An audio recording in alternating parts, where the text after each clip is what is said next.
In London, heir hunting firm Finders have been working on a new case worth hundreds of thousands of pounds from the government's bona vacantia list. There was quite a high value to the estate. Could you just give them a call just to confirm? A property in London, sort of the holy grail of cases, always got a lot of competition on these ones. We've got to make sure that we work really quickly, really accurately. Could you just give us one and let me know? Yeah, sure. Thanks. When we picked up on the case, we didn't look at the surname and think it would pose us many problems. But Ryan soon learnt he was being overconfident. We were left scratching our heads because we couldn't find any record of them. The estate was that of Barbara Lillian Irene Kirk, who was born in 1929 and passed away in London in June 2015. She lived in Hampstead Garden suburb, an area she loved, having lived there for over 2 decades. I understand Barbara Kirk was here for over 20 years. To live in Hampstead Garden suburb is regarded by most of the people who live here as something special. People do tend to stop and have a chat. It is a friendlier area than most, I think, in London. So from that point of view, it's a good place to live. Barbara also worked as a pathologist at a central London hospital for over 40 years. She would have had a wide range of roles, helping in the diagnosis and maintenance of the patient. Barbara is likely to have started her job at the very foundation of the NHS in 1948, where openings for women in the workplace were expanding rapidly. This was not somebody who just went in as a young girl and sort of stayed doing the same job. MLSOs, medical laboratory scientific officers, began to have a career progression. There would have been training courses. Barbara appears to have taken hold of these new opportunities with both hands, but it would have taken a certain type of character to perform her crucial work. Well, I think you have to be methodical because it's really important. People's lives depend on getting the right blood, for example, in a blood transfusion. Barbara played a vital role in patient care in the NHS, but she appeared to have passed away without a will or any close relatives. Do you mind just pulling this up? Case manager Holly Jones was tasked with finding her heirs. It appears that she wasn't married, so we'll probably be looking for a wider family. It's not going to be a close kin tree, a large family tree to be looking into. It's going to be a lot of work. Cheers, thanks a lot, bye-bye. The area Barbara lived in meant her case was a priority. So we valued Barbara's estate at roughly £800,000, quite a large estate. This is definitely up with some of the larger ones that we work on. With such a large amount of money at stake, the team sent a travelling representative out to uncover what they could about Barbara's life from her local area. Neighbours often know a lot more about the deceased. Peter George is a seasoned travelling rep and knows how valuable his work can be to the office. You'd never get to know that merely by looking at a computer screen. So it's important to try and speak to as many neighbours as you can. I like being out on the road. I've never been based in an office anywhere, and I enjoy meeting the public and talking to people and making inquiries. That's what this job's all about.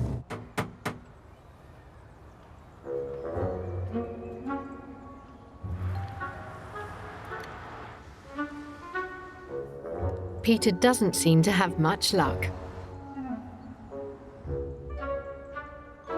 Often people are very suspicious of cold callers, but people are right to be suspicious because there are a lot of people out there to con people. Obviously that's not what we're about. We are genuine, and we're merely trying to trace relatives that can inherit from the estate. Having gleaned no helpful information about Barbara's family, the pressure is on the office team to unlock the case themselves. Having established she never married or had children, the first step is to find Barbara's parents to see if she had any brothers and sisters. And to do this, they need Barbara's birth record. Kirk isn't a particularly unusual name, which has pluses and minuses for us. If you're working with a really common name, such as Jones or Smith, obviously it can make your research work much more difficult. You have to go through many more records. Kirk falls somewhere in the middle of that, I suppose. In this instance, Barbara had two middle names, Irene and Lillian, so that was helpful in narrowing down our Kirk searches. Some surnames are going to be harder to work, you would imagine, from the outset. It depends often on a combination of forenames and whether dates of birth, etc., are easy to identify and confirm. When we search for Barbara Kirks being born in 1929 in England and Wales, there are about 7 results. However, there's only one with middle initials I and L. Hello. Hi.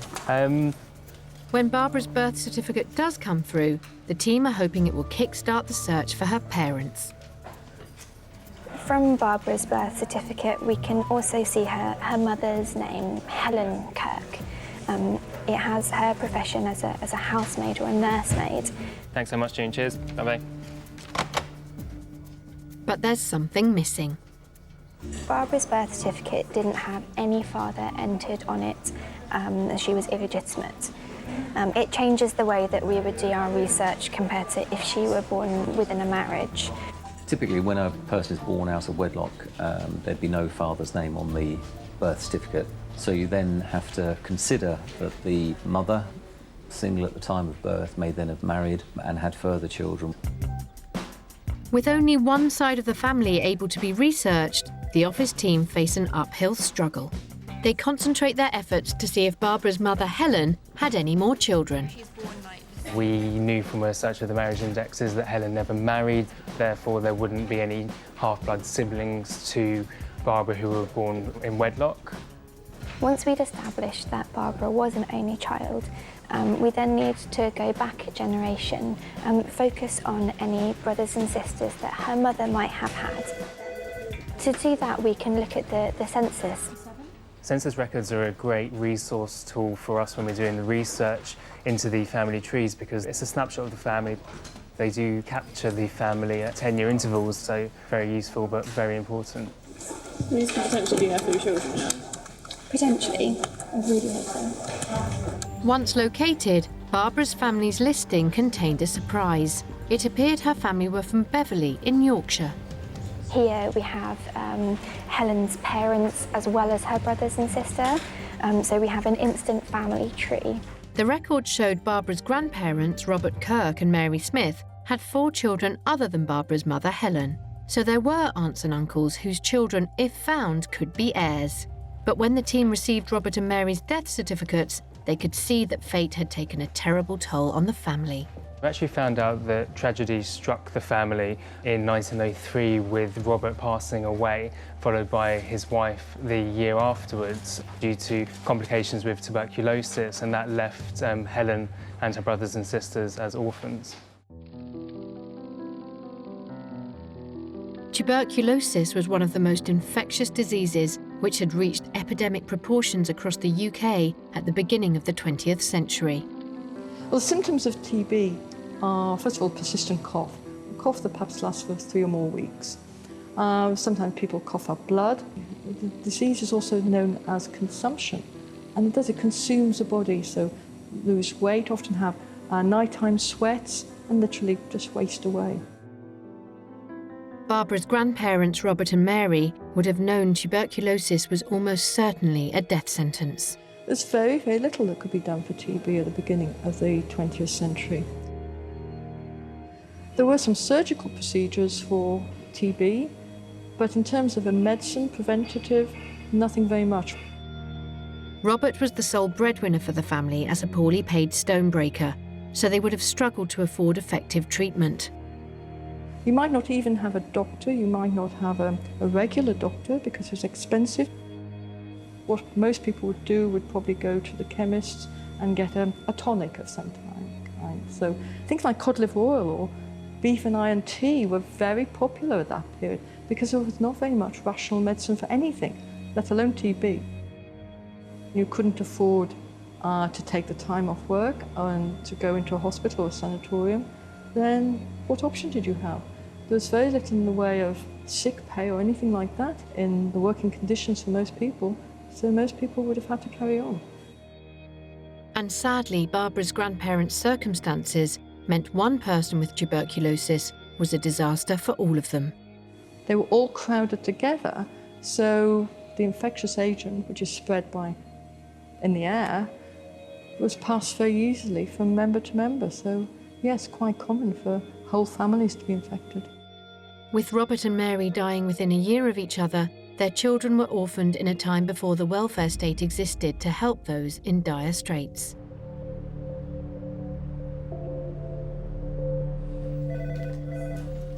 So given that 4 of the youngest Kirk children were very young when their parents passed away, and this meant that they were orphaned prior to reaching the age of 15, and in retrospect it looked as though their futures would be very challenging from that point.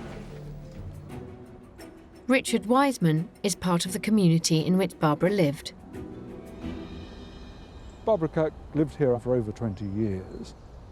She would have continued to be familiar with her neighbours because, on the whole, people don't move much. Once you're in the suburb, you tend to stay here. And I think a number of her neighbours were on the lookout for her well-being.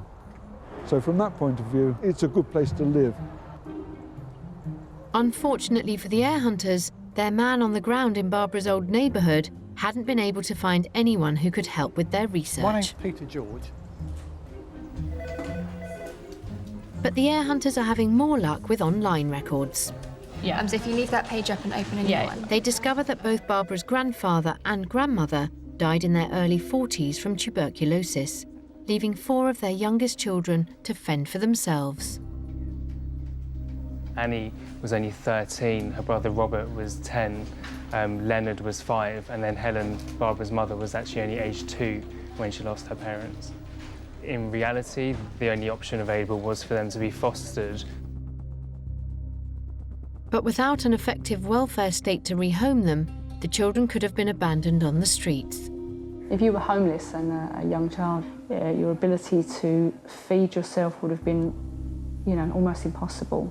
You would have had to beg on the streets. Life would have been terrible for a child out on the streets at that time. But help was at hand, and records show that the 4 youngest Kirk children appeared to have been helped by the Barnardo's charity. For the Kirk family, coming into Barnardo's would have been, that would have been the best thing for them, especially after their parents had died. They would have been looked after, they would have been well fed, they would have been educated, they would have had a warm bed, and they were safe. Dr. Thomas Barnardo had set up the charity in 1866. Barnardo wanted to make sure that children were kept safe and that they were away from harm. So by bringing them in, offering them employment, offering them training, providing them with a skill so that they could go out, earn money and support themselves, that was his main goal.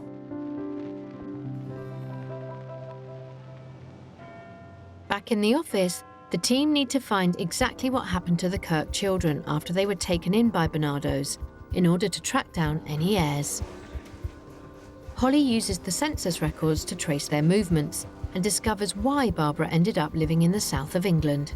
From the 1911 census, we can find Barbara's mother Helen living down in Hertfordshire. It appears that she'd been moved from Yorkshire in a foster home, in a Barnardo's children's home. Previously, if we thought they stayed in Yorkshire, we might have restricted our searches to that area. So being able to track their movements through these later censuses is really important. But despite working out what became of Barbara's mother Helen, the whereabouts of Barbara's uncles, the 2 boys, Robert and Leonard, remained a mystery. We were left scratching our heads because we couldn't find any record of Robert and Leonard. We couldn't find them on the 1911 census, but beyond that, we couldn't locate a marriage which looked likely for either of them. Death search was proven negative as well. It could be that they've ended up in another part of the country. If their surnames changed, then they would have been almost impossible to find. But we need to go through the processes in order to ascertain whether they got married and whether they had children, because potentially any children they did have would be entitled to inherit from Barbara's estate. With 2 sources of potential heirs mysteriously disappearing, the team was stumped until they discovered Robert Kirk on shipping records from 1904.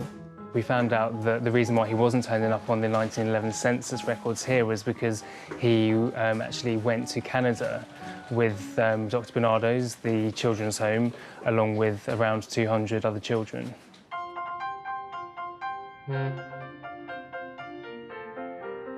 In 1907, Robert's brother Leonard also went to Canada with Bernardo's. But it wasn't a holiday they were being treated to. The Child Migration Scheme was actually a government initiative set up by both the British and Canadian government to basically populate Canada, which before then was very much a dying society of old men and railroad workers. So it was an opportunity for the governments to, one, provide somewhere for the vast growing number of children who were homeless in the UK, but also giving them an opportunity to have a different life. For Robert and Leonard, it would have been quite an adventure going to Canada. They probably would have put their hand up and volunteered to go. Been told a little bit about life in Canada, about the snow and about the summers and, you know, life working on a farm. The migration scheme in Canada ran until 1939 and 100,000 children were actually sent to Canada, the vast majority of which went prior to the First World War. And by the time Britain declared war on Germany in 1914, Robert and Leonard were 21 and 16.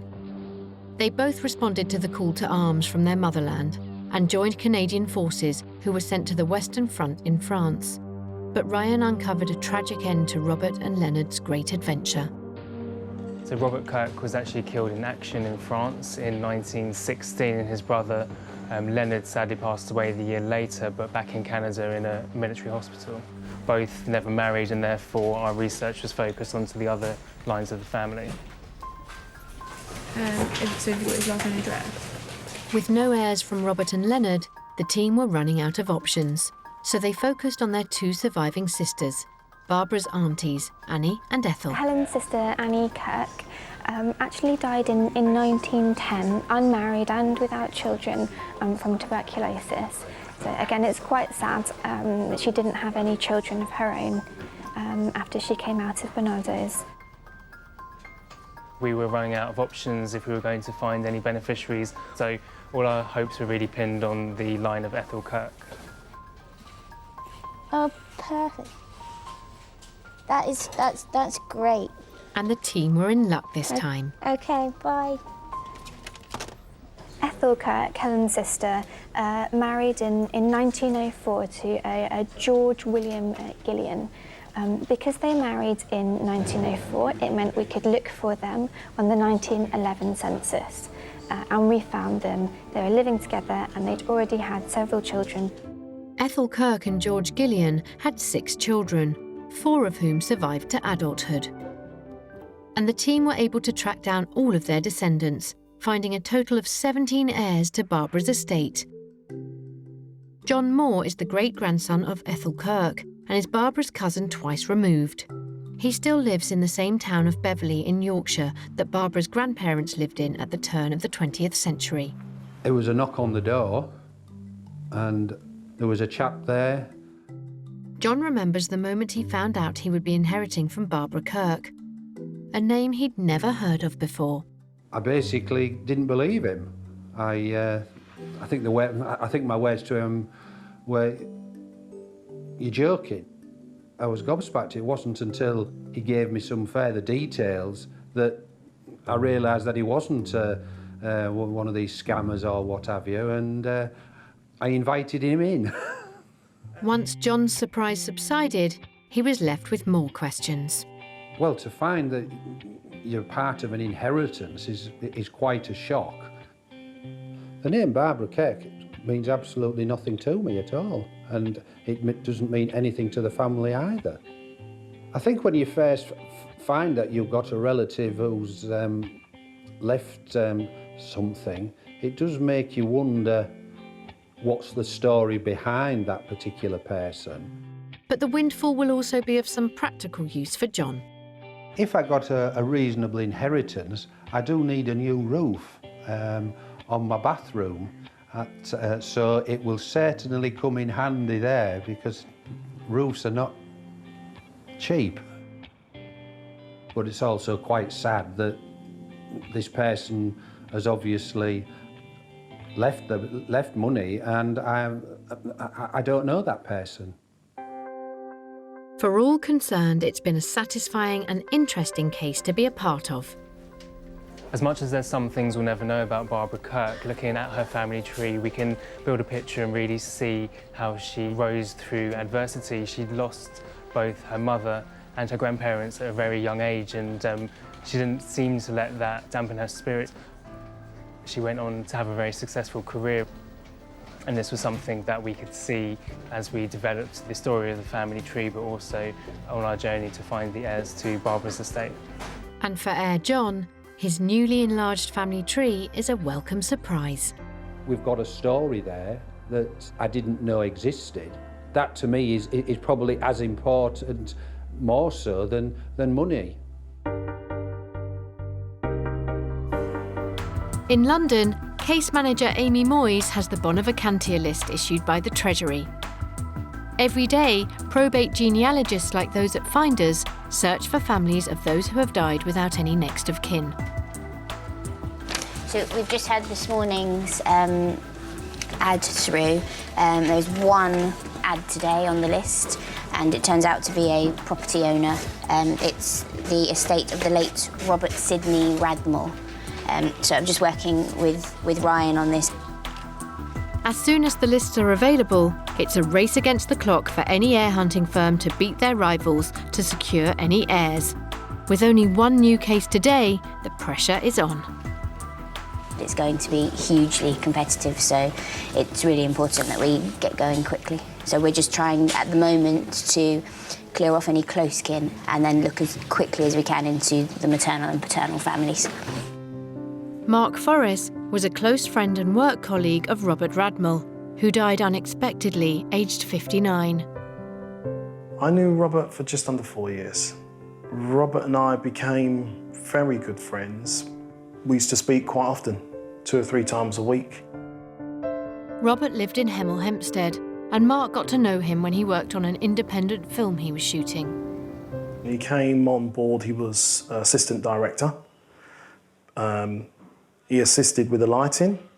He would assist the director of photography. He would help with the location. We had a different level of skill sets. There were some guys that were established and others not so. And Robert would be the linchpin between the two. Robert's promising career was tragically cut short when on the 18th of August 2015, aged 59, he suddenly passed away. It was a complete shock to me, complete shock to all of us, all of his close friends. And when I first heard, I thought, no, it's a mistake. Obviously, it's a mistake. I spoke to him a few days before, and we were due to meet soon. Within the next few days, yeah, complete shock. He had so much to give.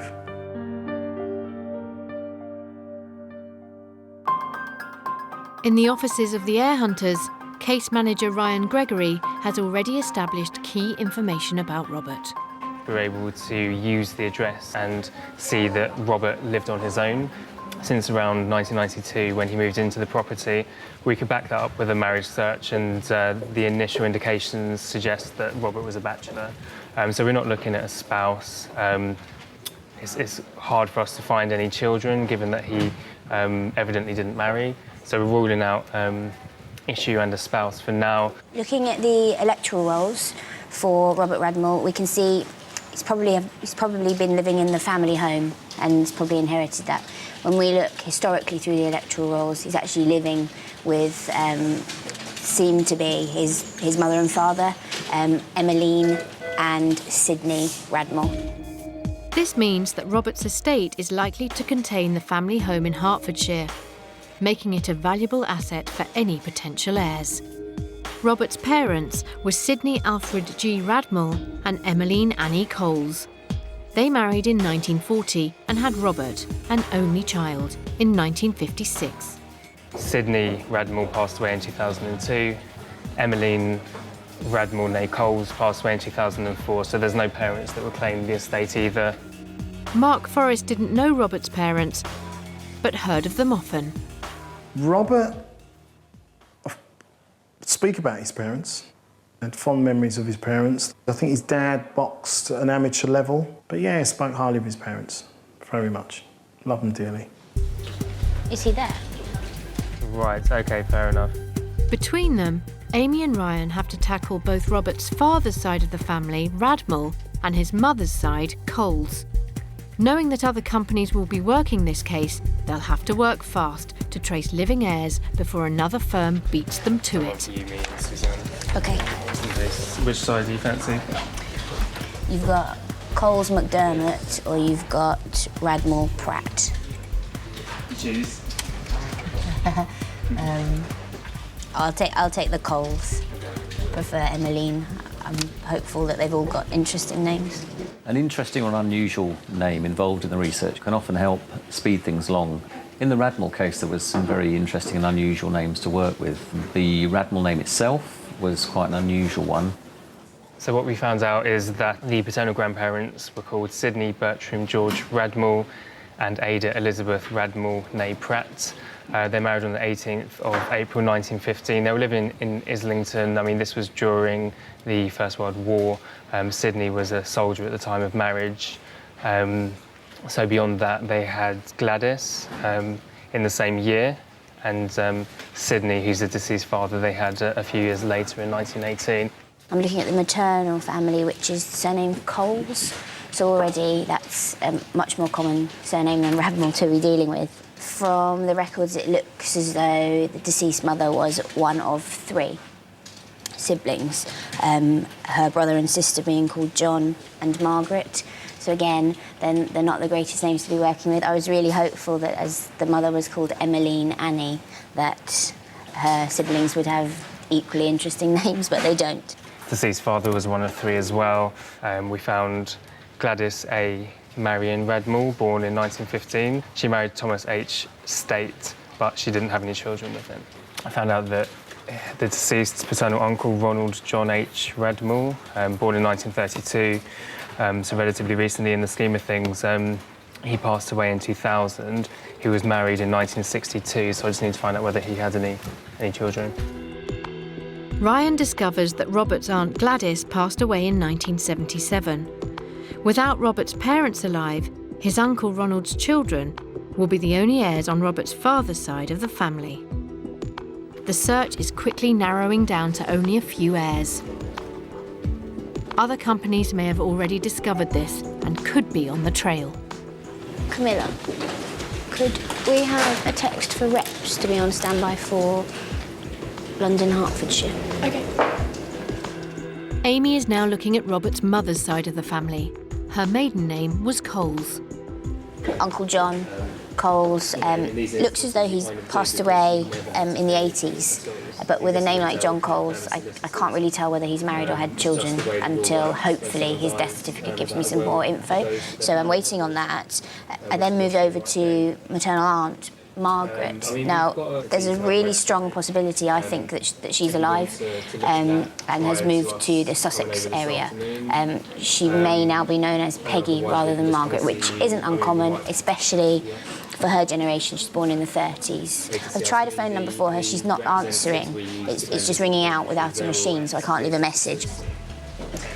Amy, could I get you to make some calls for me to help? I think she might be a beneficiary, but she's not answering. Could you call a few neighbours and just see if she is home or not? No problem. So I'm going to send one of our travelling reps to see if we can't catch her at home.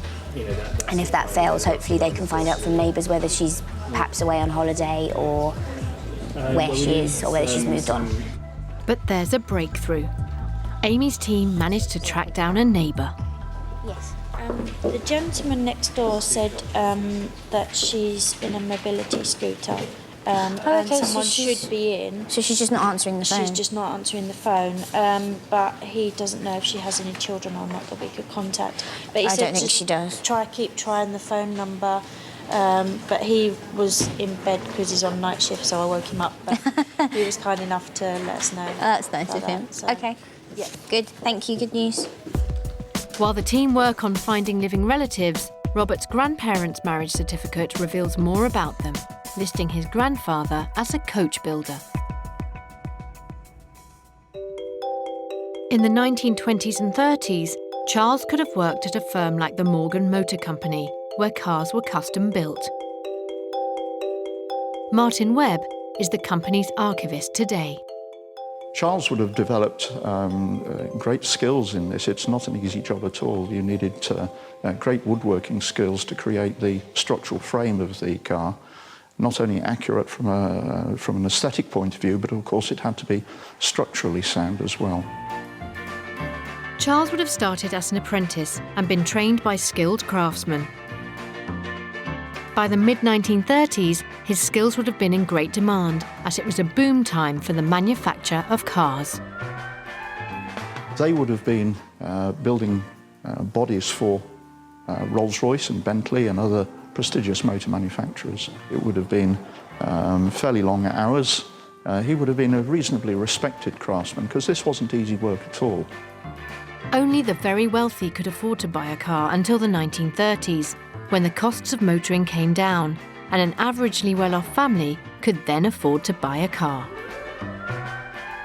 A simple wooden frame constructed out of a number of pieces of ash. These were handcrafted and then sent into the workshops above to be panelled in either steel or aluminium or some other method. Today, Morgan is the only company in the UK still using traditional methods. In the late 1940s, the arrival of mass manufacturing signalled the end of this era, and many companies went bankrupt.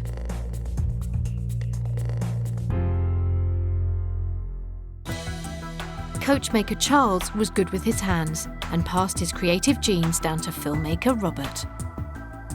Actually, do you mind just seeing if you can find a Stephen with a V, R, Radmel, born in 1962? Yeah, he should still be alive. Back in the office, and Ryan has found that Robert's uncle Ronald did have a son, Stephen, who lives in London. Okay, he might be the only paternal heir. Shall I give him a call? Yes, please. Okay. The only one? It looks like it, yeah. Okay. Okay. I think he might be engaged. Ryan eventually gets through to what must be a very surprised Stephen Radmel. Hello, is that Stephen Radmel? Hello there, it's Ryan Gregory at Finders in London. We're a firm of heir hunters. I'm guessing by the engaged tone on your mobile that someone's been in contact with you about a deceased estate. Right. Okay, so we trace missing beneficiaries to estates. We're looking for Stephen Radmel, who was born in 1962. With pressure mounting and the company's travelling researchers already dispatched in other areas, company MD Daniel volunteers to go and see Stephen himself. But will he get there before any competitors? Case manager Amy is still trying to establish information about Robert's mother's side of the family, his Aunt Margaret and Uncle John, to see what heirs exist there. If there are none, Stephen Radmel could be the only heir with a claim to Robert's estate. One of our travelling reps is on the way to see whether the potential address I had for the maternal aunt is correct, and if so, to try and find out the missing pieces about the Uncle John Coles as well. Daniel has arrived outside the home of Stephen Radmel, who lives in West London. The guy concerned is only one of a quite small family, so he should know most people in the family, but it sounds like he's a bit disconnected, and with any luck, he'll give me a bit of time to talk him through the case. Several firms may have a look at it and speculatively see if there's any heirs to be found. So there's an element of competition. At the end of the day, it's for the heir to decide whether or not he wants to work with someone, and if he does, hopefully he'll choose us to work with him. It's a frustrating wait when other heir hunting firms will be close on Daniel's tail. No answer at the moment, so I'm going to ring the office and see if they've got any updates, information. Often when the reps are going to see beneficiaries in person, it can be quite frustrating. People might not want to just open the door to everyone that knocks. Meanwhile, Amy is on the phone to travelling rep Stuart. Hi, Amy speaking. Who is at the home of Margaret Coles, which Amy is hoping is Robert Radmel's aunt. Oh no. Okay, I'll go back to the drawing board then. Oh, I thought I was finished. I'll go and see who I can find. Speak to you later. Bye. unfortunately, she's not the Margaret J. Coles that I'm looking for. Her parents were different to the ones that we're looking for. She also didn't have a brother John or a sister Emmeline. Now the hunt continues to find the birth certificate of Margaret Coles. Amy needs to search records from the right period of time, with the right name and the right parents. Okay, it's going to be tricky without her birth, I think. Ryan and Amy are hoping to find a Margaret Coles without a middle name. Well, how about this one? Plain Margaret Coles. Oh yeah, Camden, okay. Got taken into a care home. Died in the hospital, is it? From a care home. That could be her, couldn't it? Yeah. We could be dealing with the sole heir if that's the case. So, I mean, if the heir is still friendly with us, like he was when I spoke to him, then we should be good. I might just try to give Danny a call. Yeah, see what he's actually doing and let him know that he may well be the sole heir now if he answers. If this round of research turns out to be correct and Margaret has passed away and John has passed away both without marrying or having children, it means that we now have a situation where the sole paternal heir that we've found to date will actually be the sole heir to the entire estate. This could be an interesting meeting, given that the estate has been valued at £250,000. Daniel's been invited into Stephen's flat, but other people are arriving. Are they other heir hunting firms? When you break the news of the death of a relative to someone, there could be a whole range of reactions. I've seen everything from people be devastated by the news, but equally you could have a fairly close relative in terms of someone's mother or father, but they don't really have any feelings towards it one way or another. You're Stephen Radmore, that's correct, isn't it? And your parents' name, just confirm your parents' names for me. Nora Radmore. Yep. And Ronald Radmore. So the beneficiaries will be any surviving members of the Coles family and any surviving members of the Radmore family. Now, you're an only child, I understand, is that correct? Excuse me, sorry, I have a brother, but he's from my mother's first marriage, so... So half-brother on your mother's side. Yeah. So he wouldn't be entitled, he's not on the Radmore bloodline. So there is a house, there's a property involved in Hemel Hempstead. Have you ever been to Hemel Hempstead in Hertfordshire? I have. And so it could be that you now have a share in this property, and it could be that from the research we've done, you might even be the only heir to the estate. So it could be quite a decent windfall. This is probably one of the most weirdest days I've ever had in my life. And I think if I told someone about it, they'd probably take me back to the loony asylum. But it's a very interesting day. Stephen hasn't seen his father for 20 years, and as he didn't play a large part in his life, is keen to know if the heir hunters can tell him anything more about him. Yeah, I grew up with my mum and my brother, yeah, so as far as I'm concerned, that was just it. Because my dad might still be alive, I don't know. No, your dad passed away in 2000, in the year 2000 in Barnet. So he did? He did, yeah. And we can get a copy of this certificate and send you that if you'd like it.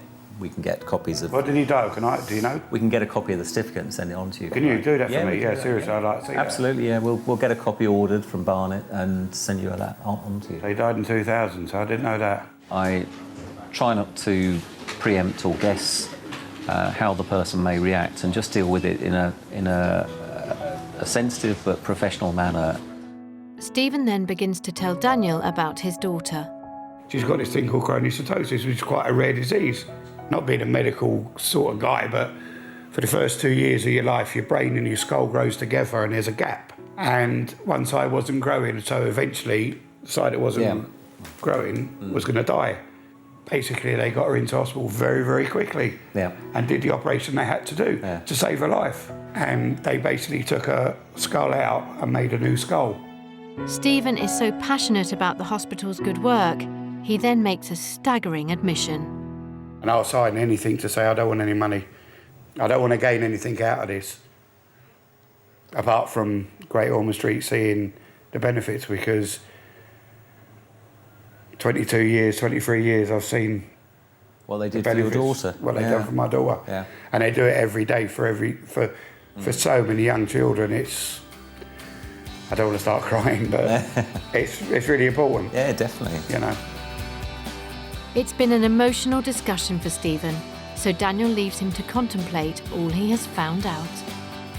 Do you a nice family tree, and fingers crossed, you know, God willing, there'll be an inheritance for you at the end of the day. But it's lovely to meet you. Very good nice. to see you, sir. Very nice to meet you. Yeah. It's a pleasure. It's been an experience. Yeah. Back in the office, and Amy is having success ruling out any heirs on Robert's mother's side. Although it's not conclusive today, it's looking more and more likely that this is the correct death for Margaret Coles and that she's a spinster without children. Amy's suspicions were confirmed. Margaret had no children, and neither did John Coles, her brother. Stephen Radmill is about to receive a very interesting update. I really hope he gets the money, that's all I can say. I mean, I think it'd be really lovely for him, and he wants to do some good with it. So that's even better to hear. And for those who knew Robert, his memory leaves another lasting legacy. I'll miss him, yeah, of course. I miss him every day. The cases that land on the heir hunters' desks involve people from all walks of life. One unique case that recently came to the attention of researchers was that of Stephen Chenery. Stephen used to paint everything, whatever he saw, whatever was nature, children, he could paint it just off the cuff. I've got a drawing of what Steve done of me. He'd done that in 1958, and then when I went round there one day, he gave it to me, which I think is very special. That artwork is absolutely priceless. Stephen lived all his life in the village of Shipham, Norfolk, and was known for being a colourful chap. Steve was a small man, wore an old suit jacket, and his trousers were held up with string, and wore boots, never saw him in shoes. And he never would go to a doctor. He used to make his own potions, he'd have stinging nettle tea, he made pottery. Yeah, he was a real character. Stephen was born in 1927 and reared animals on a small holding in Shipham, known as Watery Lane. The farm became popular with many local children. You know, I best remember Steve down Watery Lane and meeting him there and milking the goat and feeding the cats. And down there is the pond where we used to get the sticklebacks and obviously put them in jars and take them home. And this is where we used to just get soaking wet, and we were told not to get wet, and we did. And then Steve helped us out of the muddle and dried our socks. Those who knew Steve well saw his eccentric financial management. I was sat with Steve, and he got 2 biscuit tins out of a tea chest. I actually said to him, "What have you got in there, Steve? Biscuits?" So he said, "I sold some land." And he took the lid off these 2 biscuit tins, and I've never seen so much money in my life. Stephen was remembered as a man who was uniquely at one with nature. He loved animals. I think he loved animals more than anything else. And I seen a bird land on his shoulder, and he took the blue tit off of his shoulder and put it on the bird table. Very few people could do that. He could name bird songs. It was something special. In his later life, Stephen Chenery lived alone, rarely venturing out. Some call him a hermit. He was restricted to one room, and the rest of the house you never got to see it. And it was quite a shame because he was not that mobile. But on the evening of the 11th of January 2015, there was a dramatic turn of events, and his house went up in flames. It was quite late at night, and all of a sudden I thought I could smell smoke. It was chaos out here. I think there were 3 fire engines, 2 ambulances, a couple of police cars. It was absolutely mad. No one knows what caused the fire. It's believed it was started on the ground floor. Mr. Chenery sadly passed away, aged 87. Everybody was really, really devastated. You know, especially the people who had been going in and keeping an eye on him and doing his bits of shop and his pension, you know, because people were kind to him. Without any known next of kin, the case reached London-based heir hunters Fraser and Fraser. It was kind of the end of the day, people were packing up, and I kind of noticed something about a man who'd passed away at his house, and then we found out they actually owned the property. We had to start working it immediately. So what was the story behind Stephen? The first port of call for case manager Mike Powell was to speak to the locals. The neighbours told us he was a reclusive gentleman, kept himself to himself, and looks like he lived most of his life under the radar. Rumours circulated about what was found in his house at the time of his death.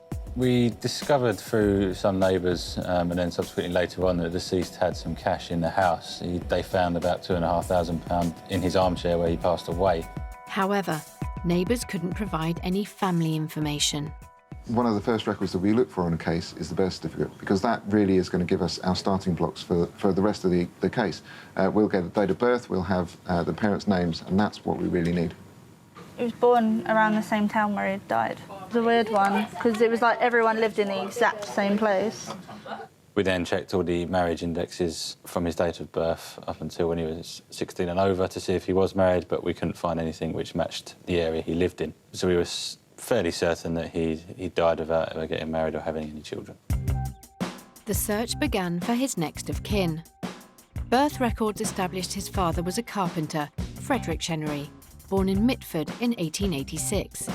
His mother, Rosa Agnes Baker, was born in 1890 and worked as a dressmaker.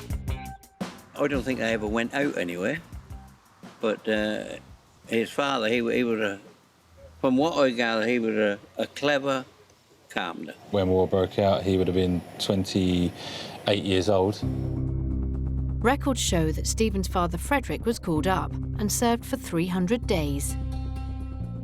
Frederick Chenery joined the Norfolk Regiment in about April 1916, but is immediately transferred to a Labour company. With the introduction of conscription, soldiers who were regarded as medically unfit for frontline service were transferred to Labour companies. In the war, Frederick's duties would have involved maintaining the roads that brought essential supplies and food to the front line. He would be under the control of a sergeant, and his sole life would be to maintain that bit of road. But they'd probably be living in an old corrugated iron dugouts in the ground, and they'd be under continual shell and, if he's further forward, machine gun fire. Because, of course, the German interest was to destroy these roads to stop the supplies getting to the front. For 30-year-old Frederick, his time on the front line must have been stressful and frightening. He will have seen numerous dead, rotting corpses, parts of bodies and things like that.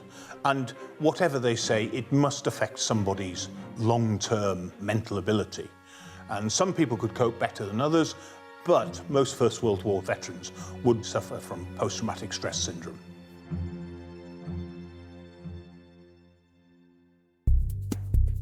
After the war, Frederick moved back to Shipham and married Rosa in 1919.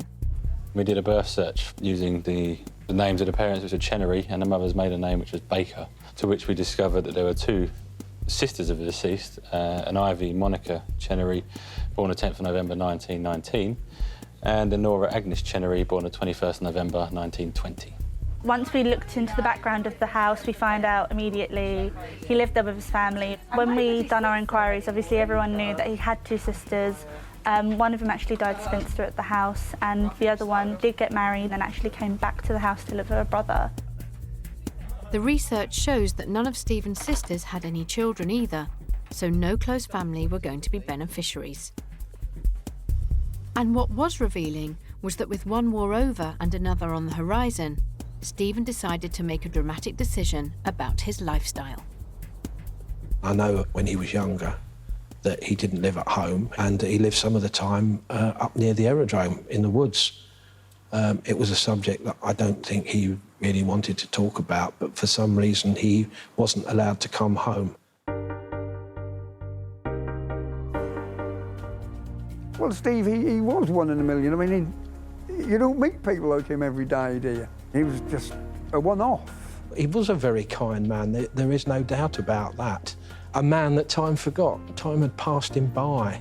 I can remember sitting with him in front of his fire, the light of a paraffin lamp.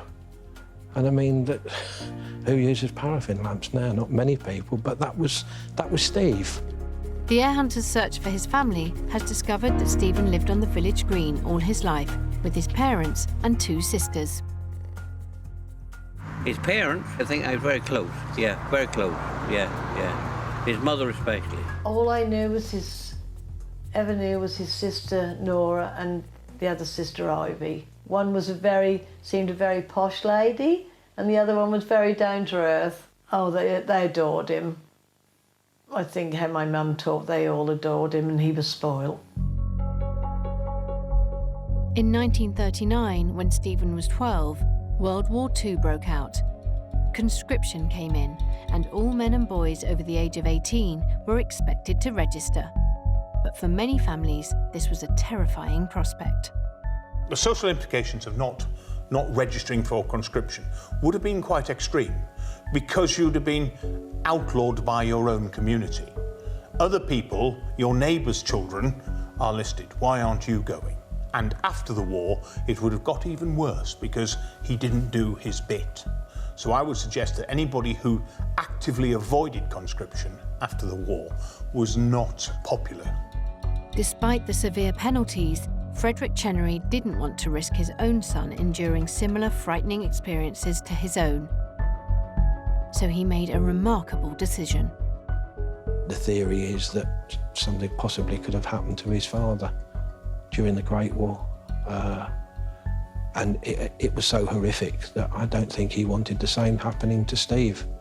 And although Steve would have only been able to serve in the end of the Second World War, I think whatever old Mr. Chenery saw, that it was enough to stop him letting Steve be called up. So he just sent him away from the house, and he was told he had to live in the woods. No one knows at what age Stephen lived in the woods from or until, but perhaps his father believed he was taking every precaution to try and save his life and his sanity. There was a big fear in the villages that you might get called up from the age of 16. And I think that old Mr. Chenery's fear of having him sent off was enough to make them say, no, you don't exist, go and live in the woods. That way you can't be called up. Stephen's friends believed he lived in the woods for more than 2 years and wasn't seen at all during this time. I think you'll find that this is the area, because this is where he said he used to live. Probably it's all right on a summer's day, but on a winter's day or a cold day, I wouldn't want to live out here. For Stephen, as a young lad, it must have been very, very hard, because he would have had to have probably shot what he ate. He wasn't supposed to be seen, but I think it was more to keep the authorities from knowing he existed rather than from neighbours. Stephen eventually moved back home, but in some way, his father's eccentric plan worked. He never went to war. Well, no one did seem to be bothered about him not going to war. I never did hear any reason why he didn't, you know, from other people why he didn't go to war. And I never did hear anybody talk about it much.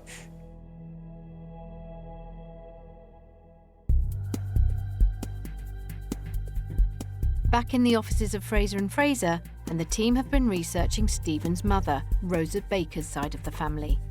Out of 3 siblings, only one had any children. Rosa's sister Ellen, she married a Stephen Bradshaw and went on to have 3 children. All of those 3 children had passed away before the deceased, so we then had to look into their children. On that stem, we actually found a total of 5 heirs, so it was relatively small, but we got in very quickly, and I think we spoke to them before every other company. Next, the heir hunters had to try and track down Stephen's father's family line, but this proved much more difficult. Just because the deceased was born 1927, he was born relatively late to be having uncles born 1866. So the likelihood of us getting a first cousin of the deceased on this job was probably very unlikely, which is harder work for us. It's a lot harder work because we're not going to be able to phone someone up and them to be able to give an account of who the deceased was or who his parents were, because the likelihood of them knowing him is very slim. In the end, the team tracked down 34 heirs on the father's side, making it 39 in total. Probably the best reward of a case is locating the heir. Essentially, that's what the job is. If we don't find heirs, then we're not going to be in business for very long. One of them, a first cousin once removed, lives in Barton in Cambridgeshire. The first approach, the gentleman walked up the path and he was very relaxed, very chatty and very friendly, and came in and sat down. And it very quickly became apparent he knew an awful lot about the Chenery side of the family. And he knew more than I did. I think it was my mother's first cousin, but I didn't know Stephen existed. John was particularly intrigued to find a part of the family he wasn't aware of. It was incredibly interesting because I've done research on my own family. I've gone back 4 generations and written a book and had it published, mainly for my 2 children. Because if I hadn't have done it, all that history would have been gone when I died. So the Chenery line only came into my line when my father married a Chenery. The heir hunters don't know when John will receive his windfall, or how much it will be. And John hasn't considered how he will spend this out-of-the-blue inheritance. I have no idea. It's like counting your chickens before they're hatched. No, I have no idea what I'm going to spend it on. At the same time, Stephen was an old boy who lived in Norfolk, and we're not expecting any large amount of money from the inheritance. The Chenerys are scattered all over Norfolk. There must be at least 40 of us, but I'm not expecting $1 million. It's just going to be exciting to receive it. The bulk of any inheritance will come from the sale of any property. When we're dealing with an estate where there's a property, we often sell them either on the open market or in auction. A lot of the properties that we have are, unfortunately in not the best of conditions. So that's something that a developer would want to buy, and auction is the best place to find that. Today, Andrew Fraser is overseeing the sale of Stephen's burnt-out house at auction. We've gone with a very low guide price in order to track the maximum amount of interest, although there is no planning permission and there's no guarantee that you'll be able to build anything other than what's already there. The house is being sold at the Landmark Hotel in London. The burnt-out property that we've got, which is lot number 83, is one of the most interesting lots in the whole catalogue. As with all auction lots, the more roughed up they are, the better. Buyers love to be able to add value. That particular property has had a ton of interest. I think we're guiding it around 50,000, and I thoroughly expect it to go for at least twice that. I'd like to save face and make sure it sells for over and above the 75,000. Anything over 100,000, someone's paying a true premium for this site. 83, lot 83 is Quarry View. I'm going to start the bidding at 75. You want to come in at 80? 90, I'm doing 95. You want to say 100? So it's gone up very quickly. Now give me 126 if you will, sir. 126 is bid. Give me 130 on the phone. 130. 131, yeah? 134 now, back to the telephone. 135, even better, it's more than I was asking for. For the first time, £135,000. Second time, £135, this is it. It is going to go then for the third and final time at £135,000. Well done, on the phone at 135. This has been an excellent result. That's significantly above where we would consider any developer would want to be, given it has no planning permission, and therefore there's an awful lot of hope value now assigned to that purchase price. The money from the sale will now be split between his 39 heirs. As Stephen Chenery's legacy moves on, his friends and neighbours will always cherish the memories they have of him. My happy days were going with all the children down the watery lane, watching him paint, watching him draw. He was a really clever artist. He was just a good friend of mine, really. I really was. Probably as good a friend with him as anybody, to be quite honest. He was just good company, really, and everything we did together and all the things he taught me.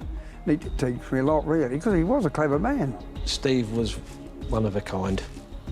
He was a man that possibly that years ago there were quite a few, because there were village characters, but Stephen was one of the last of the few, I'm sure.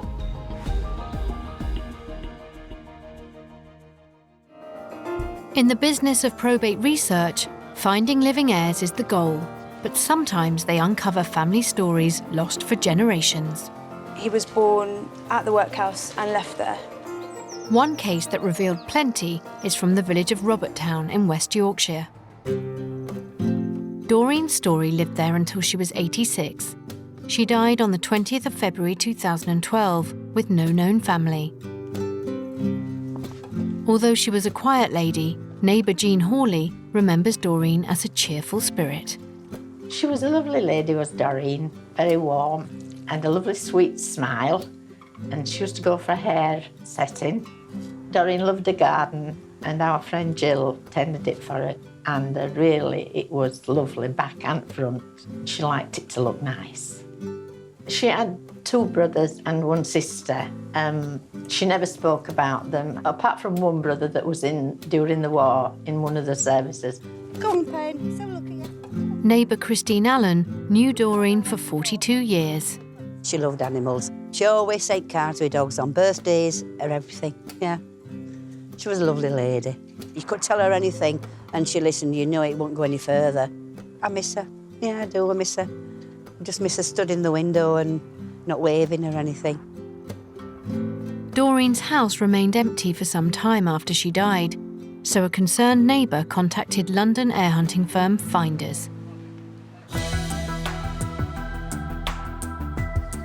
Suzanne Rowley was one of the researchers on the case.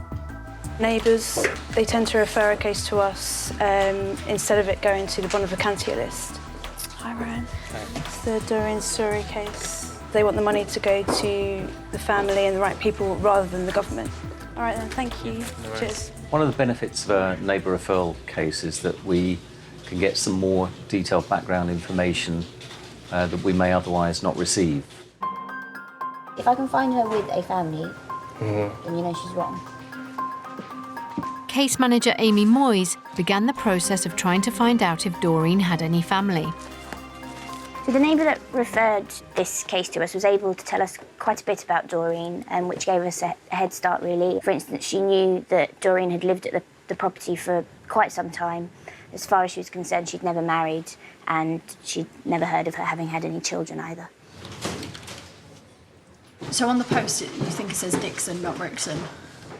The information that we receive from these referrals, they're always classed as anecdotal rather than concrete evidence. So although it's very useful and probably correct, we would always verify that by checking with the records themselves. Well, it's actually in relation to a cousin of yours who sadly passed away.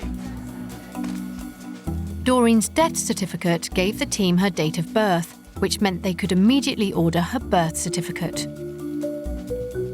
So my first step looking at her birth and death would be to look to see if she ever married or had any children. Although the air hunters could see Doreen's name had never changed, which suggested she'd never married, they searched for any evidence of marriage or births with Doreen's name on. Both came up negative. The net would have to be widened. The next steps were then going to be to work out whether or not Doreen had the siblings that the neighbour had referred to. In order to do that, the first step was to locate the names of Doreen's mother and father. Doreen's birth certificate was again the key. This gave her mother's name as Esther McQuillan and her father, Herbert Story. We can do a birth index search. That threw up the possible siblings that the neighbour had referred to. We had a sister, Marianne, and 2 brothers, an Edward and a Thomas McQuillan Story. And neighbour Christine remembers they all lived together. All the 4 of them were lovely people. They all looked after one another. Tommy, the oldest, he did all the gardening. But they were all together, never went anywhere. Never went shopping, Huddersfield or anywhere like that. They're just like the home. We needed to work out what had happened to them, whether they might still be alive, having all been born in the 1920s, or if deceased, whether they'd had marriages and children of their own, who, if the children were alive, they would then be potential heirs. And of course, when Mum died the other day, it was very, very upsetting for them all. It really was. Then when Molly died and just left Doreen, she went downhill a bit. She really did. Searches confirmed that all of Doreen's siblings had died. None of them had ever married or had children. But something on her parents' marriage certificate, I see where we're going with this one, suggested there may be another avenue worth exploring. It indicated that Herbert had been married previously, so we needed to then look into that to make sure there weren't any children from that marriage, which would be half-brothers or sisters to Doreen and potential heirs to the estate. It's very important to get all the documents and certificates in place for the family that we're researching in order to prove all the entitlements correctly. The team found out that Doreen's father, Herbert, had previously married a Mary Ellen Lee. A search was done of the birth indexes with those parental names. And discovered they'd had one child together who unfortunately passed away when he was about 1 year old or so. And so that terminated that line of inquiry as well. So the heir hunters now knew for certain that Doreen had no living siblings and no nieces or nephews. It's going to be difficult. This meant the team would have to go back one generation. Do you know what the daughter's name was? To look for aunts and uncles in the hope they might have descendants who were still alive. Is it in connection with a cousin of your mother's? From the 1901 census records, the team found Esther McQuillan's parents. We've got head of the family is Doreen's grandfather, James McQuillan. He is a coal miner. He is working at the Bolden colliery. With him are his children. We've got Esther, Doreen's mum. We've also got some other daughters. And then the sons, Thomas is young, but John and Jonathan are also both working the local mine as well, along with their father. At the time of the 1901 census, like many other families who worked in the collieries, James and his sons were risking their lives daily deep underground. We are now looking across towards the Bolden colliery. In them days, in the late 1800s, early 1900s, the main danger for them was falls of stone, which would come from the roof, and falls of coal where they were working in Ewan. Them falls would come, maybe trap them by the head, but a lot of the deaths wasn't it killed instantly. They were actually what you call suffocated, because they couldn't breathe with the weight of the stuff on them. And that happened a lot. Young John McQuillan, one of Doreen's uncles, was only 15 at the time and worked as a driver of pit ponies. Of all the jobs underground, this was one of the worst. In that time, a pony driver, it was a dangerous job. A lad at that age shouldn't have been. He's in charge of a pony who's in a seam maybe 2'6", 3 foot high. He's got no headroom, he's working in and he's actually riding in between the tub and the pony on what we call limbers. That's the part which connects the pony to the tub. He's only got to look up at the wrong time and he gets his head squashed, which happens a lot of times to pony drivers. So it was a very dangerous job and it depended on what type of pony you had. And it's no surprise that when young John McQuillan wasn't down the mines, he was doing what many young boys loved best. When I was 15, we used to play football. You couldn't wait to come out after work. You played until you couldn't see. It was dark. You could hardly see the ball, you know. And can you imagine, especially in the early 1900s, when families were large, you can imagine the amount of kids in this back lane playing football. And that's what like every street was like, back lanes especially, in colliery villages. And it seems every spare moment John put in on the colliery football ground over the years paid off, as the family record on the 1911 census shows. Interestingly, by 1911, although the majority of the family was still based around the coal mining profession, John McQuillan had changed professions, and he is now listed as being a professional footballer for Hull City. He also had Doreen's mum, Esther, living with him as well. In addition to those relatives, he was also taking in boarders, and he had 2 other members of the Hull City team boarding with him as well. John McQuillan had escaped working in the mines and fulfilled every young boy's dream of the time. This is Bolden Villa Football Club, where John played, and where he played his football, and this is where the scouts would have came, watched him probably a couple of times just to make sure, which scouts did in them days to a lot of the mining villages, and this is where John became a professional footballer. At the time John McQuillan was playing, clubs were just beginning to start scouting systems. particularly in places like the mines in the northeast, which were well known for producing lots of professional footballers. John initially played for a very short period for Jarrow Town, and he was spotted there by Everton, and Everton were one of the best teams of the day. The year that he was spotted, Everton won the FA Cup. They finished in the top 5 almost every year, so this was one of the big clubs. Although John did a month's trial at Everton, he wasn't taken on. Instead, he signed up for Hull City and stayed with them for 8 years. I think John was certainly a good player. To become a professional player for so long, John must have been a very good footballer. In the early 1900s, it was a very comfortable way to make a living, certainly from someone who had come from a mining background. I think it would have been incredibly exciting for John to walk out the players' tunnel for the first time. The roar of the crowd, youngsters who watched him would have looked up to him. I think it's very possible that John could have been regarded as a local hero. It was certainly a change from the mining life the rest of the family had lived. Football at Bolton would have definitely saved John McQuillan from going back down the mines. With the outbreak of World War I in 1914, John McQuillan's professional football career came to an end. John had managed to escape working in the mine, and he found a reserve occupation which would mean he avoided going to war. Sadly, that wasn't the case for many of his friends. A lot of the photos the families have, the last photos of their sons, of even fathers, was the football photo took before they went to war and never come back. And on this pitch is ashes from a lot of ex-football players are spread on this pitch even today.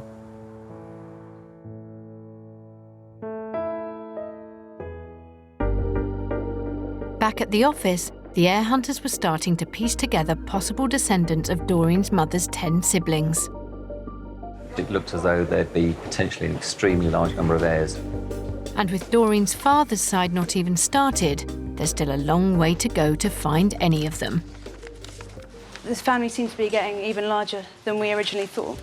Going off to the last one. All right, then, well, good luck with that, and I'll speak to you in a bit. The heir hunters have been looking for possible heirs on Doreen's mother Esther's side of the family, the McQuillans. So Esther was one of 7 children. One of them passed away in 1916 as a bachelor. Another passed away married but never had any children. And then obviously there was the infant's death. So there were 3 lines to look at. It looks as though they were all coal miners in the Durham area. Doreen's mother had 3 brothers and sisters who could have had children. If the team can find them, they could be heirs. If they do a same-day service, we'll send some. They really need to speak to someone who can help shed some light on the family tree. Unfortunately, with Doreen's family, all the first cousins had died as well, so we really had no one of any great age that we could speak to. So the research went on and became very extensive. The first family they had any luck with was that of Esther's brother, John McQuillan, who'd escaped the mines and become a professional footballer. The line of John McQuillan was a little easier as we'd already found him on the census with his sister Esther, the deceased mother. So we already had a bit of a head start with this stem. We knew he had 2 children. We did a search for any further and it just looked like it was the 2 of them. So we could carry on our research into that line. And the first heir they were able to locate was John McQuillan's estranged grandson, David Milne. I know very little about my grandfather, other than he was supposed to have been a footballer. He was supposed to have played for, I think it was Hull City at that time, and he was apparently earning something like £8 a week, which was a lot of money in those days. But that's all I know. Nothing else was ever mentioned. Grandmother was separated from me, she didn't want to talk about it. My grandfather. Yes, it's fascinating looking at him. Yes, I've never seen a picture of him before. And David is grateful his grandfather changed professions. Football must have saved him from the mines, and I suspect it may have helped save him from fighting in the war as well. Probably saved the line of the family, and why I'm here today.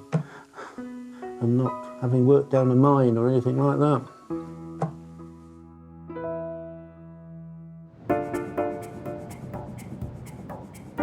In the end, 7 heirs were found on Doreen's mother's side of the family, but the team still had to look into the side of her father, Herbert Story. He had been a cloth wringer and a greengrocer, and a copy of his birth certificate told us that he had been the son of an Edward Story and a Rosina Rose.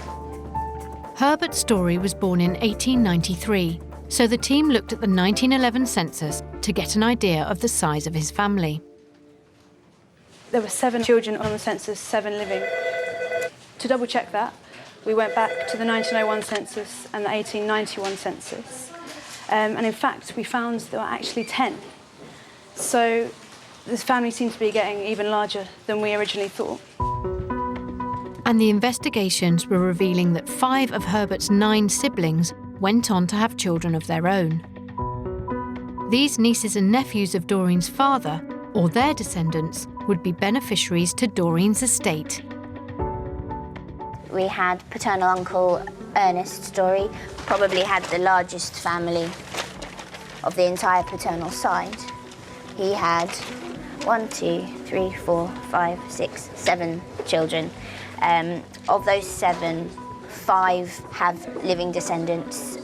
The other 2 passed away either in infancy or without having had any issue. There are quite a number of heirs on this stem, but they're all traced and they're all a couple of generations down from Doreen's own generation itself.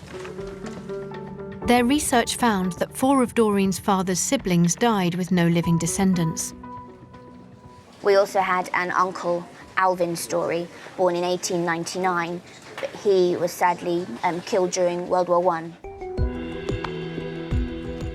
The team needed to find contact numbers and addresses for all of the living children or grandchildren from Doreen's aunts and uncles.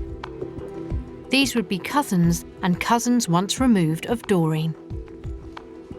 With the paternal research, it turned out that the vast majority of the heirs were all second generation. Aside from 2, none of them were direct cousins of Doreen's. It's not unusual, particularly when you have a large family, and in this instance, Doreen is coming from a father who was one of the youngest of his brothers and sisters. So if you can imagine the ages of her cousins right through the family tree, there's probably a 20-30 year age gap. So the majority of her cousins have passed away, and the relatives we're looking at are much further down the line. With so many aunts and uncles on the father's side, there were a lot of families to trace. After our research was complete, we discovered there were 29 beneficiaries, and these were on 6 of the lines, as 3 of them died out, and the last one was, of course, the deceased father, Herbert. One of those heirs is Alan. His father, Fred, was Doreen's first cousin. My mum remembers Doreen. She said she was a very quiet lady, never married. Went on to explain exactly who Doreen was, where she fitted into the family and everything. And she actually said that there were quite a bit of contact between our family and theirs, right up to my father passing. My father passed when I was 18, so that side of the family has disappeared, apart from the cousins I know of. The inheritance has given Alan more than just financial gain. What a very large family I have. Wow. So there must have been 11 brothers and sisters on my grandma's side. I'm not surprised I don't know half the family. It's like a shroud has been lifted. It's absolutely amazing. I never knew my grandma and granddad got married in 1905. How wonderful. But the detail of the death of his great-uncle Alvin in World War I is particularly poignant for Alan. And here he is listed. Story, Lance Corporal Alvin, 2nd and 5th Battalion Sherwood Foresters, died of wounds on the 21st of April 1918. Aged 19, son of Edward and Rosina Story of Tenor House, Watergate, little town in Liversedge. How so sad, and only months from the end of the war. I've been in the military myself, and I've seen some good men pass. Well, I'm sure it must have been a great loss to the family. They must have felt the great bereavement and sadness. I think it's going to be absolutely wonderful and intriguing finding out about this. And I'm pretty sure my mum down the road at 91 is also going to be intrigued, but I think it will also spark some memories. In total, 36 of Doreen's living heirs were found. Just over £116,000 from the sale of Doreen's house and belongings was split between them. With the Doreen story case, I think one of the most satisfying aspects is to be able to complete a huge family tree in good time and to be able to tell the heirs a bit more about their family history and to leave them with this quite enormous heirloom. I feel extremely honoured to be getting some inheritance from Doreen's estate. It wasn't expected. It's a great honour to receive it, and I will treat it with the respect it deserves. So I'm very grateful to Doreen because she's connected me with my roots, really, as a family, you know, from the family tree, and she also connected me with my grandfather, whom I knew nothing about at all. The job of an heir hunter is to try and find rightful heirs to an estate that's been left behind when someone dies without making a will. The value of the estate increases when the person who has died owned a property. So we're in the Landmark Hotel for London Auction House auction sale, and we have the two properties on the Griffiths case where we're hoping we're going to get good interest. The Griffiths case has been taken on by London heir hunting firm Fraser & Fraser. I spoke to her, she phoned in. It's a private referral with the details of two people, Patricia Griffiths and Ivor Griffiths. Dave Slee was the senior case manager in charge when this unusual case came in. The problem we initially had to resolve is which estate were we researching? Was it Patricia or Ivor's? They're focusing on Patricia Griffiths first, as they know she passed away on the 24th of June 2014 in Weymouth.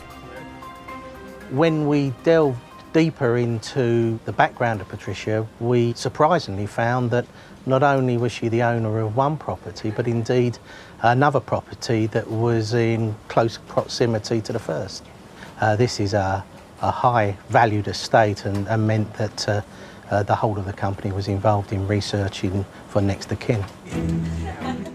Patricia's death certificate was ordered, and in the research room, Josh Crawford is going through records concerning the house that could have been Patricia's home address. We're just going to look at some of the electoral history of the address in Weymouth to see how long they were living there for, so that we can work out if they're married or maybe brother and sister or something like that.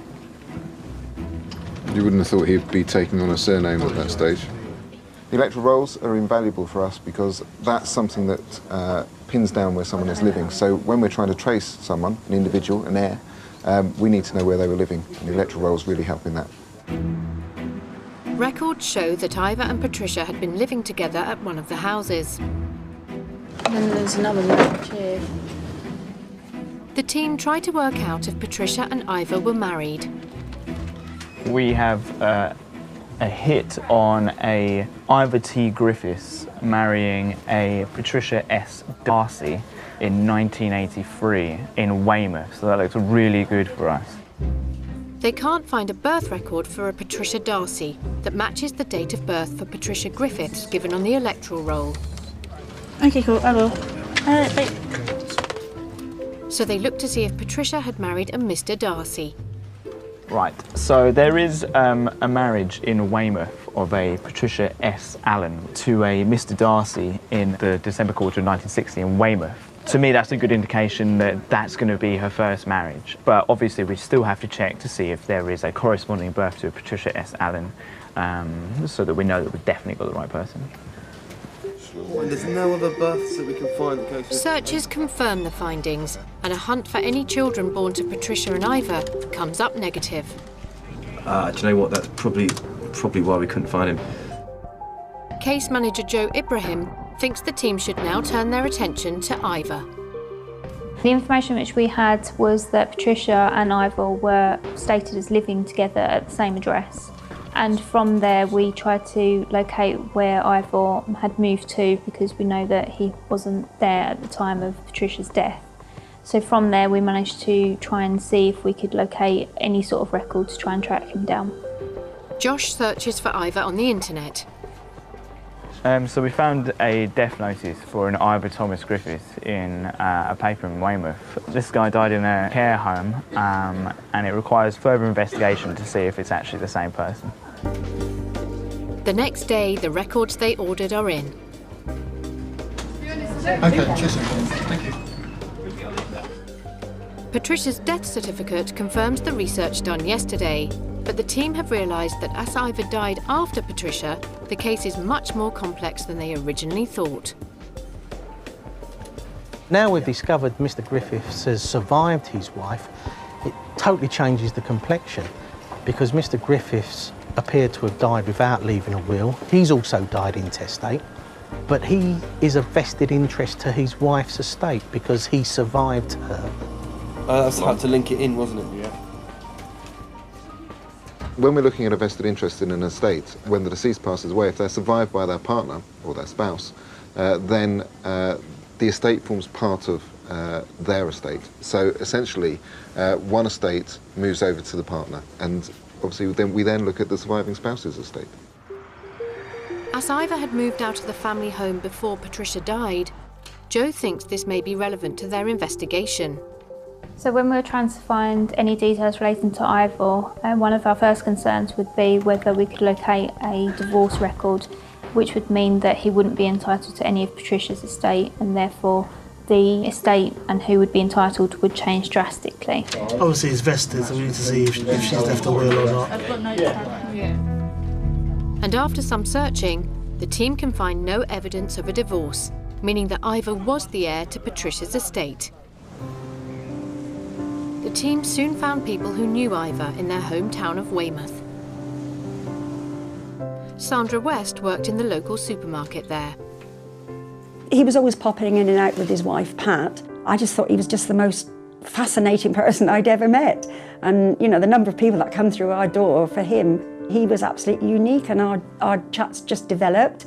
And he'd point his finger and he'd go, "Madam, did you know?" And the conversation started from, "Madam, did you know?"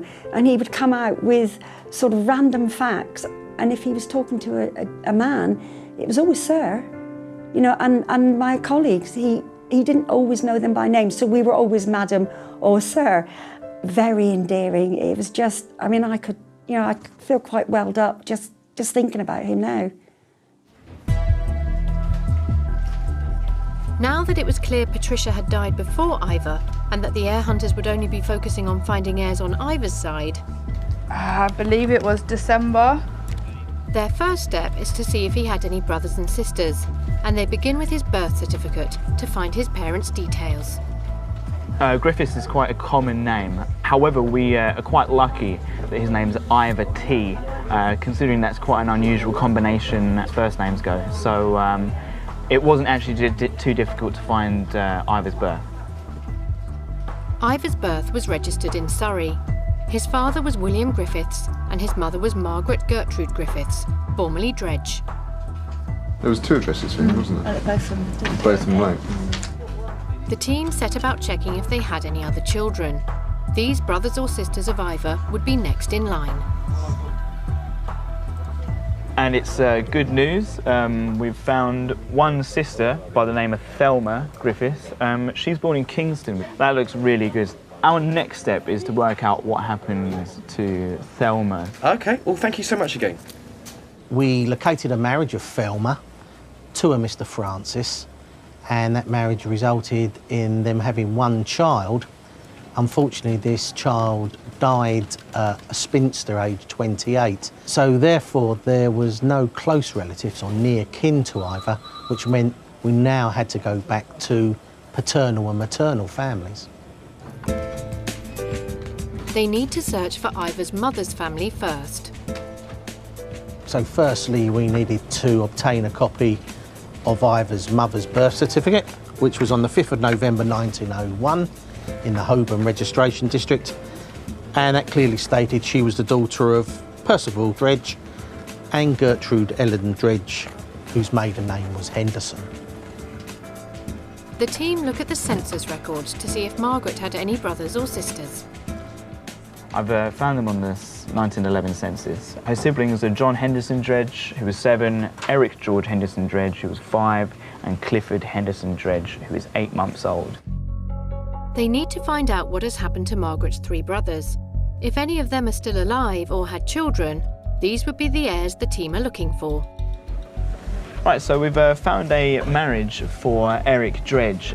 He marries a Janet Clapperton in 1938. Unfortunately, Eric dies in 1941, but we just need to check if he's had any children.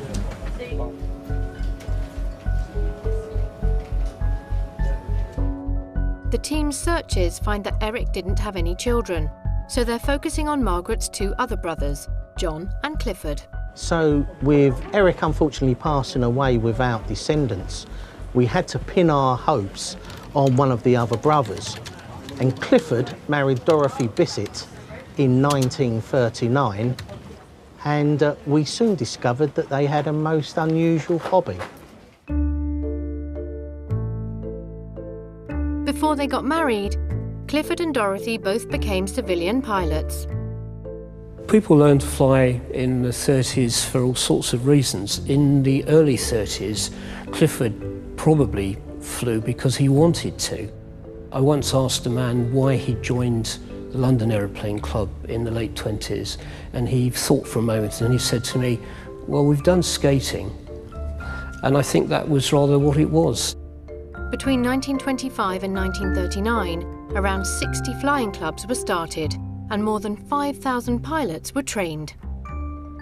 The development of the aeroplane in the 30s for light aeroplane clubs basically started back in 1925 when de Havillands invented their Moth, which was the right size, the right price, and had the right sort of engine in it. There's a Moth behind me. Clifford and Dorothy would have been flying an aeroplane very similar to this one. This one is a Hermes Moth. Clifford and Dorothy were flying gypsy moths, wooden airframes. All the clubs had this kind of aeroplane, open cockpit biplanes, which really lasted until the war. Although the team had uncovered a fascinating hobbyist, at the office, they still hadn't found any heirs. So if Clifford didn't have any children, it would only be John left for any beneficiaries. Lot number 87. Today, Andrew Fraser is at a property auction in West London, where the 2 properties that Ivor inherited from his late wife Patricia are being sold. My role is to maximise the assets. We have a guide of 125. Anything above that will be really good news. A lot is riding on this auction. Can I say 125? 125 is big, 130.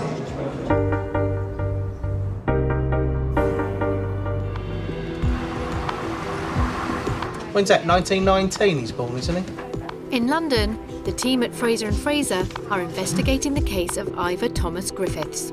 Ivor inherited the estate of his late wife Patricia Allen when she died 2 months before him. They walked all around the town, they walked so many places, and they bumped into so many people. People would stop and talk to him. Being part of Ivor's world was a privilege, an absolute privilege. The first of the 2 properties that Ivor inherited is about to go before the bidders at auction. Andrew Fraser is hoping for a good price. My role is to maximise the assets. We have a guide of 125. Anything above that will be really good news. Can I say 125? 125 is big, 130. 130, 125, 135, it's with you, 135, looking for 140. 142, madam, I'm afraid is now bid. 143 for the first time. So, well done to you, madam, at 100. They've gone for £143,000. It's a very good result for the estate. Okay, we now move. In the office, the search for any heirs to Ivor's estate rested with 2 of Ivor's uncles, Clifford and John. But before they look into them, the team decide to look at Ivor's father's side. Research to locate any potential beneficiaries on the paternal family was a lot trickier than the mother's side of the family because of the name Griffiths. Good news or bad news? Griffiths is a really common name. It's a difficult name to work with, and because of that we need to check all the records. We need all of those birth, marriage and death records to make sure we're on the right family. The advantage of a difficult name is it's very difficult for the competition to find them as well. More work for us, but you know, hopefully we'll get to the correct heirs by researching the family properly. To find Ivor's grandfather's name, the team looked for Ivor's parents' marriage certificate first.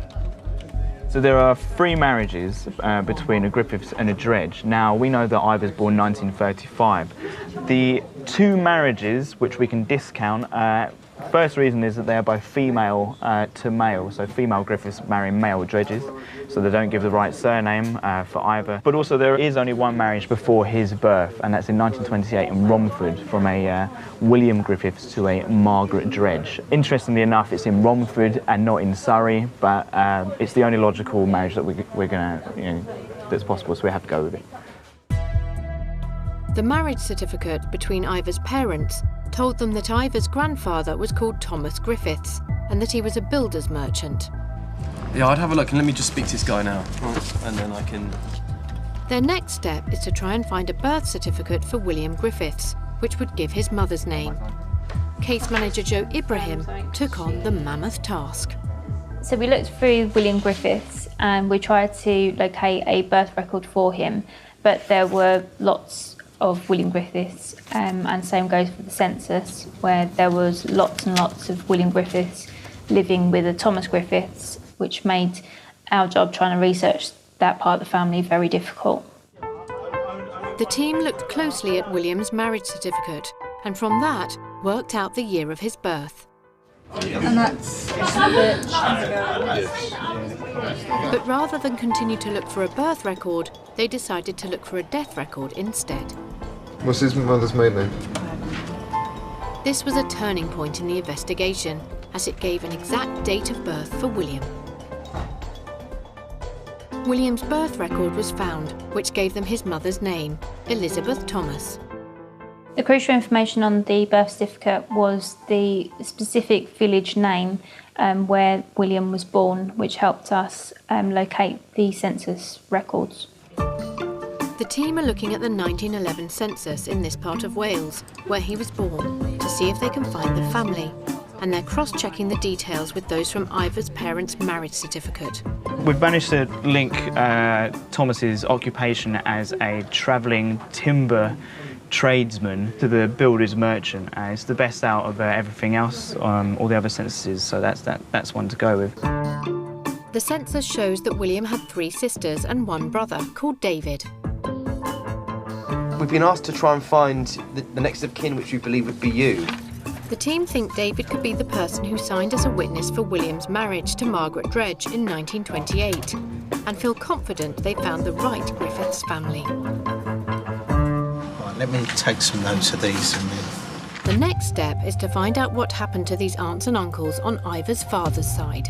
Ethel died in 1972 as a spinster. Winifred also died in 1990 as a spinster, and Sadie died in 1978 as a spinster. So we're only left with David after that, and thankfully he married in 1932 and had 2 children. Even though there were quite a few siblings, it turns out there was only 2 heirs on this side of the family, because 3 of the siblings of William all died spinsters without issue. With their first 2 potential heirs found, the team moved back onto Ivor's mother's side of the family to see if the remaining 2 uncles, Clifford and John, had any children who might still be alive. It turns out that aviators Clifford and Dorothy had 3 children. One of them is John Dredge. Wonderful memories. He's Ivor's first cousin. The team had found their first heir. When I first heard that Ivor was leaving some sort of estate and that I might be a beneficiary along with my sisters, it was a great surprise. I'm pretty sure that the last time I saw Ivor, it was at the period when he had decided to go to try to become a minister in the church.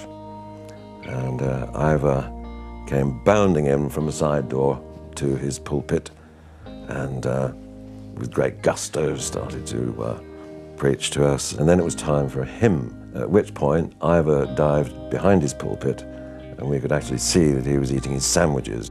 And it was hilarious. I feel sure that any congregation would have warmed to him. Ivor's third and final uncle on his mother's side, John, had one daughter who had passed away, so her 2 children became heirs, bringing the total number on this side to 5. In total, we ended up with 7 beneficiaries, 2 on the paternal side and 5 on the maternal side. So for those of you who are new In the auction room in London, Andrew is about to discover just how much the estate will be worth. So the next lot, lot 72, Mrs Griffiths' investment property. This house was bedsits many years ago, although it's been empty for many years. Everything needs doing to it, and although they will get mortgage security, it will be very difficult to secure normal mortgages given the condition of the properties. And that's why we're here at auction rather than private treaty sale. With the first house having sold for £143,000, now it's time for Patricia and Ivor's investment property to go under the hammer. May I say 193,000? 194? 195? We're going to get there, aren't we? 196?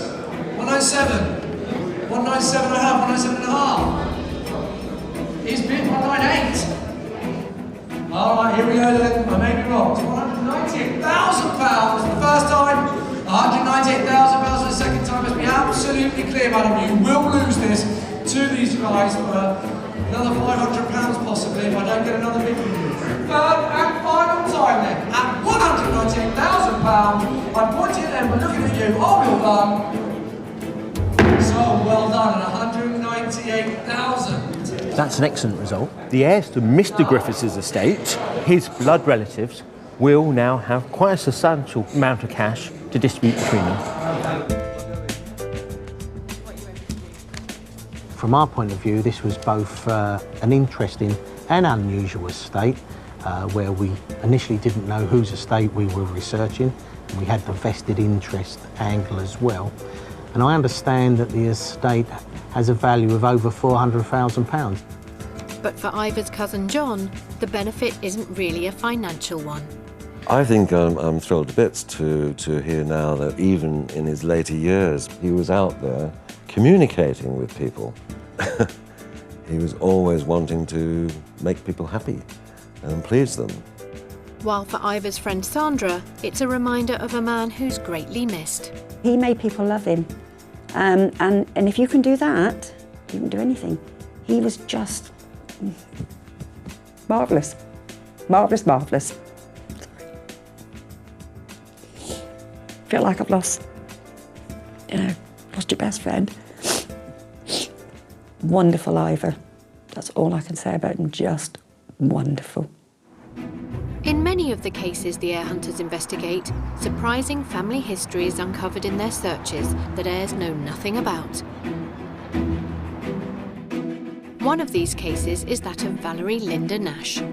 She was born on the 26th of March 1936 in Birmingham and grew up living in the suburb of Great Barr. Liz Wallace met Valerie many years ago. I can only ever remember Valerie coming to visit us once, and I would be about 10 years of age, and she's probably about 4 or 5 years older than me. But I remember that she was very quiet. She didn't have a lot to say. She was tallish, longish hair, I think, and wore glasses, but she kept herself very much to herself. Valerie died at a nursing home in Birmingham on the 17th of February 2014. Her details were advertised on the Treasury's Bonaventure list in June 2015. They were picked up by Assistant Case Manager Holly Jones of London heir hunting firm Finders. The Treasury had actually had this information on Valerie's estate for over a year after her death, before it was released on the list. You can confirm, Andrew and Peter? Yeah. This can happen sometimes. They didn't give a reason in this instance.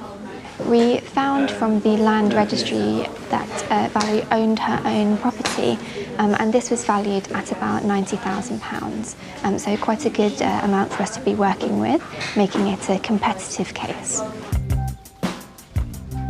The information on Valerie's death certificate was all Holly had to go on. To be a good heir hunter, I think there are a number of important traits, a number of skills that you learn over the years, but at the end of the day, the most important thing is basic common sense. If you get the death certificate and the marriage certificate, make sure that you have a look at those professions. That could be interesting stuff. The death certificate informs us that she was unmarried, but we searched the marriage records for England and Wales to check anyway, and indeed she was a spinster. She was unmarried when she passed away. We also checked the birth records for England and Wales, and as far as we could see, she didn't have any children either. The next heirs entitled would be any brothers and sisters Valerie may have. The person that I found, if this is correct, they have children. The first thing they needed was to find Valerie's birth, and Senior Research Manager Amy Littlechild started the hunt. Looking for a birth certificate, we put in all the names that we can to try and find someone. Is it okay if you answer a few of my inquiries at all?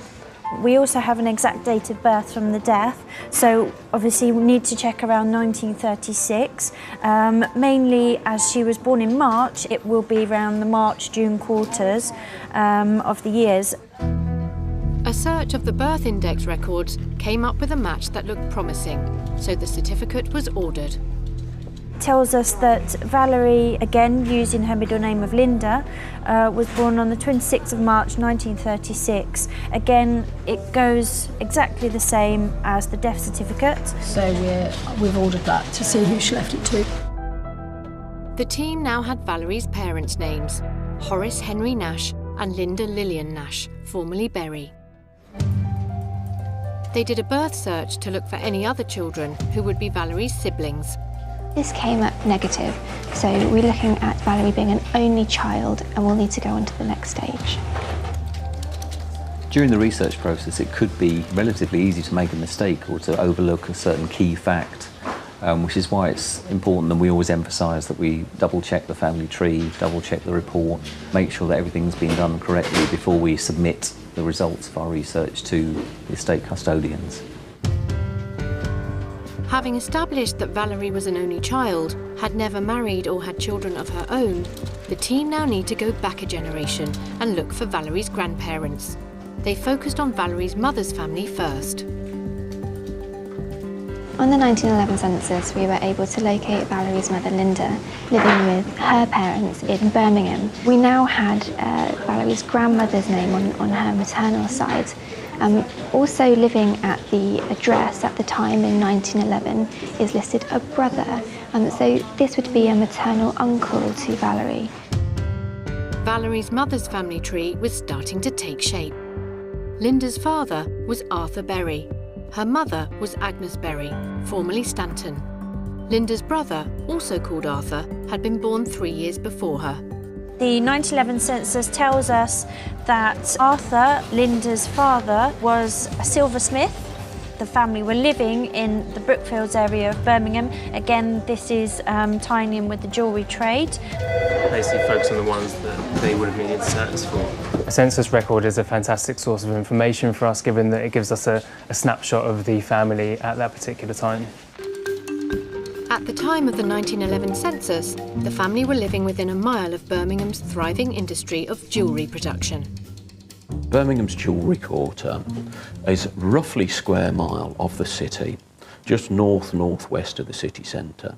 And for the last 150 years, it's been the main centre of jewellery and silverware production in Britain. It overtook other centres such as Edinburgh and London, mid-19th century, and it grew to become the largest single centre of jewellery and silverware production on the planet in 1913. At its peak, in the early 1900s, the jewellery industry in Birmingham is said to have employed around 70,000 people. The silversmiths were thought of as being a cut above ordinary artisans. They wore very fine clothing and they lived in comfortable houses, and they definitely held a position above your general artisan in the town. Arthur Berry very much would have been in the norm in living close to his work. If you were a small master owning your own firm, you would very much live and work at home. If he was one of the outworkers in a firm, he would have been living in the district, certainly. And a very wonderful sight which you would have seen is that when the lunch bell went at 1 o'clock, the streets would go from being deserted to being absolutely festooned with people running down the road here to catch the tram to Handsworth, the next district along, where they'd have their lunch and then pile back to the workshops for 2 o'clock. And in that bustle of people, he may have met his future wife, as Arthur wasn't the only ancestor of Valerie's who worked in the jewellery trade. So I can put one down here. This one is the only address for this. When the team looked at the 1901 census, Valerie's grandmother, Agnes, was working as a silver burnisher in the same district. Agnes would have been working on various polishing processes involving mild abrasives, such as using a substance called jeweller's rouge, which is iron oxide. It's a mild abrasive, and it basically brings the full sheen out in the precious metal. Having taken the family tree back to Valerie's grandparents, the team can now search to see if her mother had any other siblings in addition to Arthur. After we found the 1911 census, we looked for further births for Arthur and Agnes. We found out that they had 4 other children. However, we sadly found out that Arthur, mentioned on the 1911 census, passed away.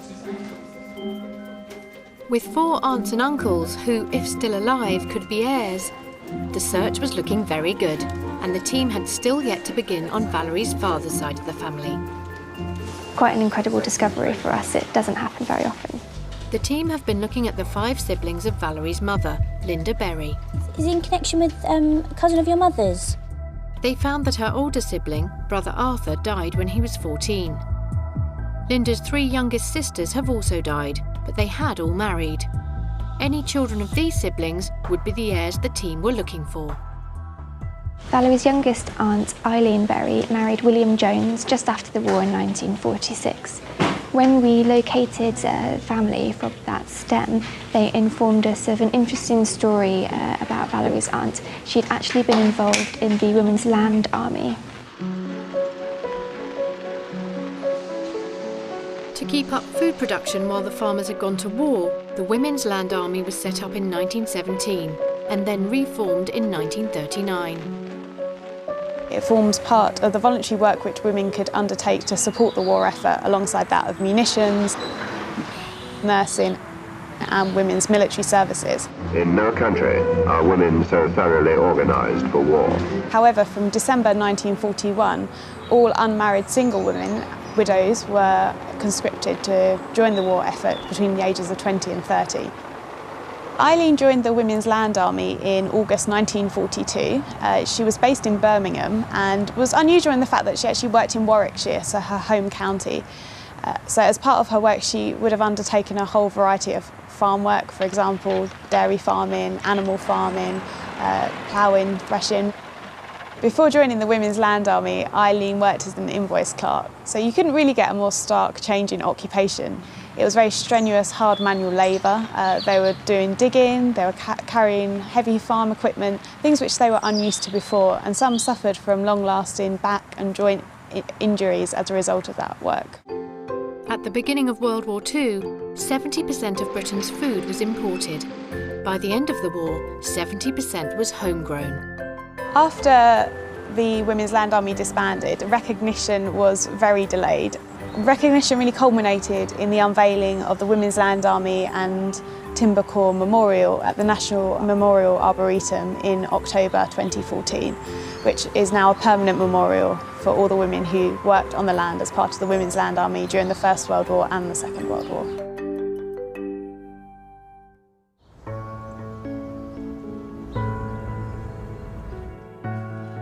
Eileen and her husband William went on to have 3 children and 4 grandchildren. One of Eileen's granddaughters is Nicola Jones. She's first cousin once removed of Valerie's and an heir to the estate. Just still does not feel real that all this has happened, I suppose. It's not something that you get someone knocking on your door telling you that someone's died and they've left you inheritance, and it's a nice feeling, but it's a sad feeling at the same time. And I wish that I got the chance to know this Valerie. I'd love to see the pictures of her and what she looked like, and the sort of job that she did. It would have been nice to have known her. Nicola's father, who was a cousin of Valerie's, passed away when Nicola was 18. She and her 3 siblings lost contact with his side of the family. We know our cousins, but we're not really in touch with them. We only really have each other, like me, my sisters and my brother.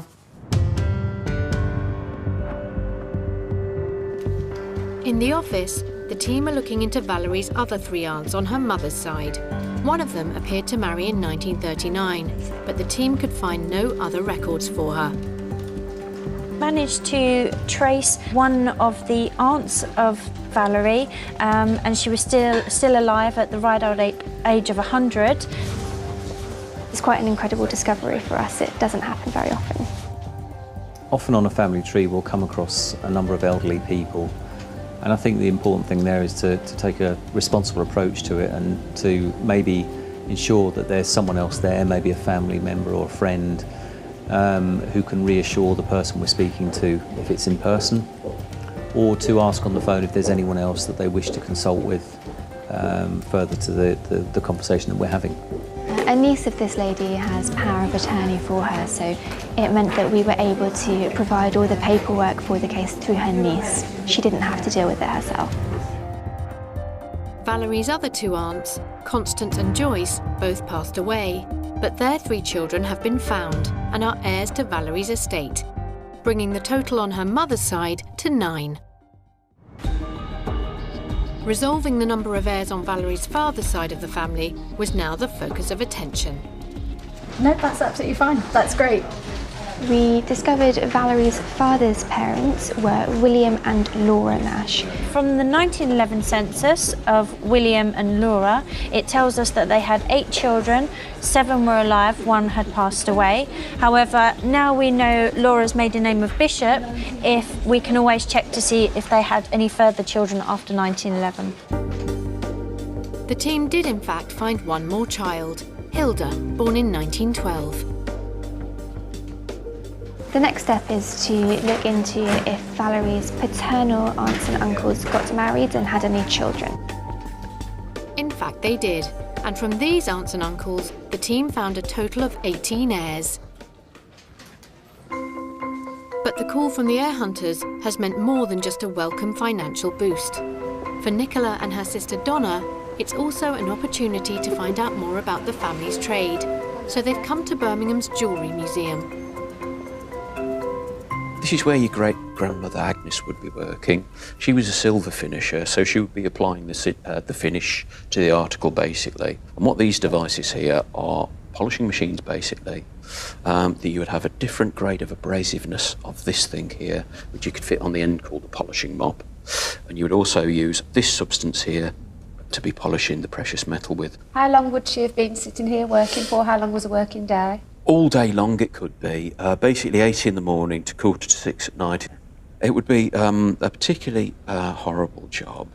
To protect their clothing, all they would have on top would be a long sheet of brown paper, really? And that would be expected to catch the precious metal coming away as well.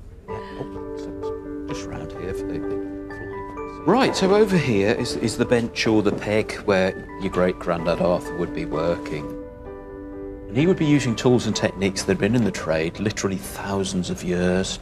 Now, this particular tool he'd be using is called the drill stock. It's more commonly called the bow drill or Archimedes drill. And this is a tool that was developed by the ancient Egyptians, so 3,000 plus years ago. Can't imagine what you'd use it for. No, here we go. I'll give you a little demonstration. Very, very simple to use. For Nicola and Donna, it's been a journey of discovery about their ancestral roots. Yeah, it's inspired. I think it definitely makes you realise that history is valuable.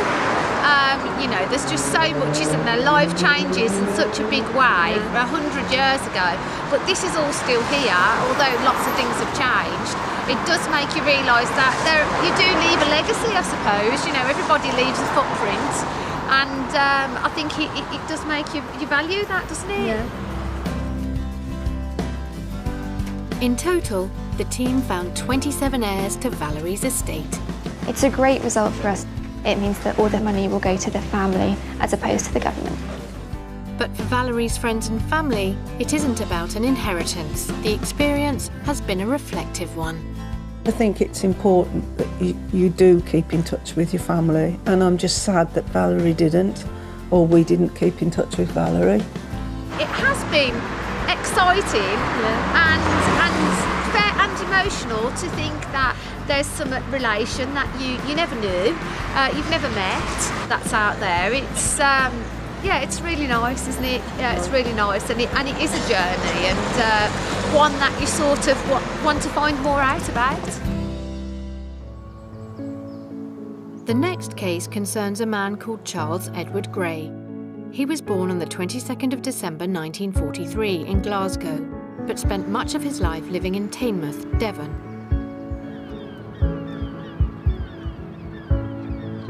A popular character around town, Charles, or Charlie as he was known, was captain of the local bowling club. Well, I met Charlie in 2004 when I joined this bowling club and got to know him reasonably well, mainly in the little place over there, the London, where I used to convince him it was a good idea to buy me a pint. Unfortunately, he had the attitude that I should buy him one as well, so it used to be quite exciting from time to time. Another bowling friend, Bev Bell, knew Charlie for 8 years. He was always the first to buy a round, which always went down rather well. He was also generous with his time. Whenever we went to an away match, everyone always came up to Charlie, shook his hands. They all knew him. He definitely left an impression on everyone. But bowling hadn't always been central to Charlie's life. In 1959, he joined the army and became a Royal Engineer, serving in Germany and Yemen. He later worked as a publican and hotelier, eventually settling in Teignmouth. Sadly, on Christmas morning in 2014, Charlie passed away. On that Christmas, he was coming to my house where we'd got a meal ready for him, and it was all rather traumatic, shall we say. And testament to Charlie's popularity, the whole community turned out to bid him farewell. You've only got to look at when we had the service for him in the local church, and the vicar, not me, the vicar said, well, we've got 260 seats and I had to bring in more. He seemed to be memorable to a lot of people, and a lot of people made a big effort to make sure that they made his funeral. Having passed away with no known next of kin, Charlie's estate was advertised on the Treasury solicitor's bona vacantia list. But the gist of it is we just need to resend agreements to both of them, yeah? It was picked up by case manager Richard Fryer of London air hunting firm Hoopers. The first thing we would do would be to check if there seems to be any potential value in such an estate.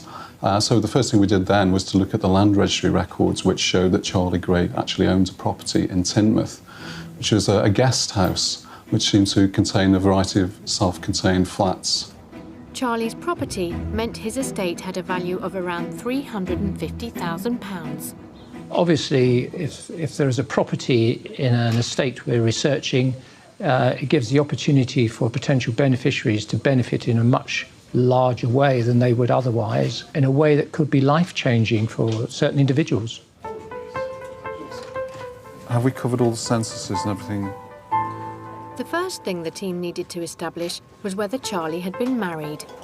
We made some inquiries in Teignmouth and we found out that Charlie had been predeceased by his partner, Wendy Valentine. And as the team discovered, Wendy was something of a celebrity. An actress previously married to 50s singing sensation Dickie Valentine, who was tragically killed in a car crash in 1971. Yeah, I wrote to her on Friday. Case manager Abigail Rising looked into the relationship between Charlie and Wendy. We found that Charlie had been living with Wendy up till her death in 2001, We were unable to find any marriages for Charlie and Wendy, and we were pretty confident that Charlie hadn't been married before and didn't have any children. This meant the heir hunters needed to expand the search. We knew that Charlie had been born in Glasgow, so knowing this, we contacted our researcher in Edinburgh in the hope that she would be able to find a record of his birth. And she came up with the goods and found a record of his birth in 1943 in Campsie, which is just to the north of Glasgow. So when we were able to view this, we found that his mother's name is listed, Jean Phillips Stables Gray. But interestingly, there's no father listed on his birth certificate. But the team could also see quite clearly on Charlie's birth certificate that his mother's surname, Gray, was her married name. Her maiden name was Mickey. I think the name off the top of my head is something on the list the other day, actually. Did I? Make sure you've got it. They looked for a marriage and found that Charlie's mother, Jean, had married a Donald Gray in 1929, when she was 22. They didn't have any children, and unfortunately they divorced in 1940.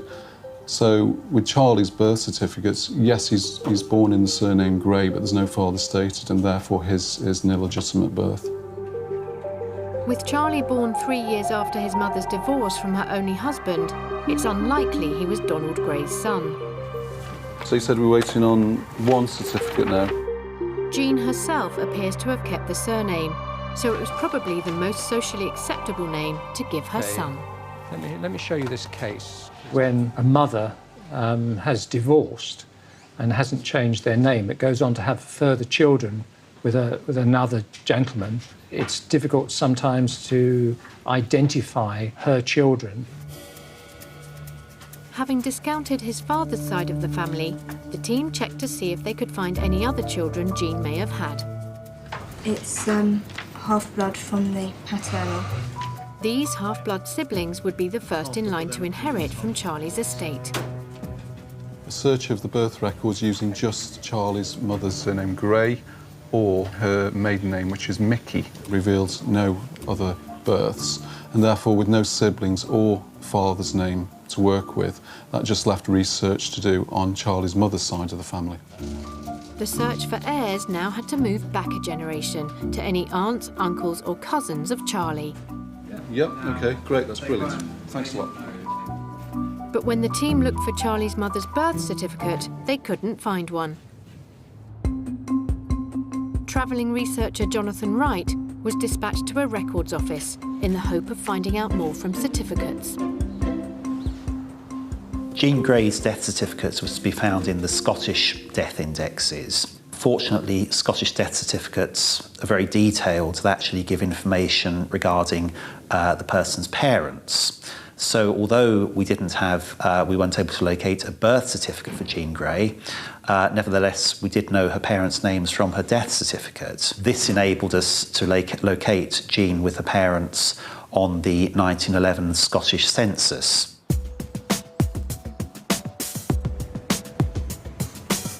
I've anticipated your call. English certificates, birth, marriage, deaths, are pretty good as far as information is concerned, but Scottish certificates have a lot more information available. They give a lot more details of parents and sometimes divorce details, just a lot more information that we can use in our research. The team at Hooper's found that the census was also useful in resolving the issue of Jean's missing birth certificate. Well, a fairly revealing aspect of the 1911 census, it explains why we weren't able to find Jean Mickey's birth entry. She was actually born in Cape Colony in South Africa. And they also found the reason for Jean's South African birth. It was tied to the career of her father, Charles's grandfather, Harry Mickey. We were able to locate a copy of an army recruitment form for Harry Mickey, Jean Mickey's father, dated 15th of January 1900. A month later, he was fighting in the Boer War in South Africa. This war in South Africa was between the British Empire and the descendants of Dutch, German and French settlers who were called the Boers. The Boer War was a bush conflict The Boers were renowned fighters. They were, after all, farmers. They knew how to shoot and they knew how to run horses, and that proved very effective in a mobile war, which this was, against the British. The British were deeply unhappy about the guerrilla tactics the Boers were using. This was very unsportsmanlike. I mean, the idea of basically hiding behind a hill and taking a sort of a sharpshooter shot at a British soldier and then hiding behind the hill again was something you were not trained to do in the British Army. Military records show that Harry Mickey was in a Scottish regiment called the Gordon Highlanders. The Victorians identified various populations around the world as being natural warriors. And for instance, in India, they felt it was the Gurkhas, in Nepal, and in Britain, it was the Highlanders. I think it's very possible that Harry Mickey joins in January 1900 out of a sort of patriotic zeal brought on by observing the fact that Britain is actually doing badly in the war and that there's a need to rise to the defence of the empire. It's also important to realise that he's passed as fit. And 9 out of 10 recruits who actually were and tried to enlist during the Boer War were found not to be physically fit. So the fact that he was actually a fit young man probably gave him an advantage. In May 1901, Harry headed back to the UK, but it wasn't the last he would see of South Africa. It seems reasonable to assume that Harry's time in the army in South Africa led to his decision to go back there, and in 1905 he married Jane Bissett Steele there in South Africa. Charlie's mother Jean was born 2 years later, and census records show a growing family. By the time Jean's brother Harry was born in 1910, the family had moved back to Renfrew in Scotland. I mean, from these few documents, birth certificate, death certificates, census entry, we're able to build a fuller picture of the family and their movements during this particular period of time. Along with Jean and her brother Harry, Harry Sr. and Jane had gone on to have another 4 children, making 5 aunts and uncles, who, if found, could be Charlie's heirs. What's going on? Anything? I suppose if you're eliminating one side of the family, i.e. the paternal family, then there's more chance that you're going to end up with no relatives at all, because you're immediately halving your chances. The team had found that Charlie's mother, Jean Mickey, was born in South Africa in 1907, after her father had fought there in the Boer War. Well, from that point on, our work was much more straightforward because, as we'd ascertained that the family had returned to Scotland, Harry and Jane went on to have a further 5 children in the area. And as the families of the 5 aunts and uncles were uncovered, so too were the army connections. So, Charlie's uncle, Charles Edward Mickey, was born in 1912, meaning he would be in his late 20s at the outbreak of World War II, making it highly likely he would have seen service. The team's searches found that Uncle Charles had gone to Malaya as a mechanical engineer for a tin dredging company in the 1930s. Someone who came from Scotland, specifically Renfrew, would have come from a place with very strong links to Southeast Asia. The Clyde was strong on shipbuilding, and that included dredges for dredging rivers and also for dredging alluvial deposits of tin. But on the eve of World War II in 1938, he was enlisted into the Allied Volunteer Forces. By February 1942, Charles had been captured by the Japanese and became a prisoner of war. The Japanese didn't have any choice in taking prisoners. They defeated a large British force. They had in excess of 110,000 men. Short of killing them, you've got to do something with them. And the Japanese approach was to put them in huge holding camps and then distribute them to places where they could put them to work in a way that would help the war effort. The Allied prisoners of war were sent to many types of camp, the main one being Changi in Singapore. Changi ranged from about 50,000 peak prisoners to 5,000 at its minimum. Prisoners were sent out either to working parties to build the Thai-Burma Railway or to elsewhere in Singapore to build monuments, to help with aerodromes. By the end of the war, more than 30,000 prisoners, almost a quarter of those captured, had died. As the Japanese got more desperate, they speeded up the work until people might be working 12, 18 hours under severe pressure. The most common causes of death would have been things such as dysentery or cholera possibly malaria. But all of this contributed to by a severe state of malnourishment as the war went on, so that people just wouldn't have had the resistance and the ability to fight off these diseases. In the office, the team have discovered that Charlie's Uncle Charles was one of the lucky ones. He survived being a prisoner of war, and on his return to Scotland, went on to marry Elizabeth Bannatyne Dixon in 1946. They had their only child in 1950. I think the whole thing's tied up now, isn't it, more or less? I believe it is, yeah. The team had found their first heir. And from Charlie's remaining aunts and uncles, there could be more. So I'll let you know if there are any developments in that regard. The team had found that Margaret Mickey died aged 2, but Harry, James and Mary had all gone on to have children.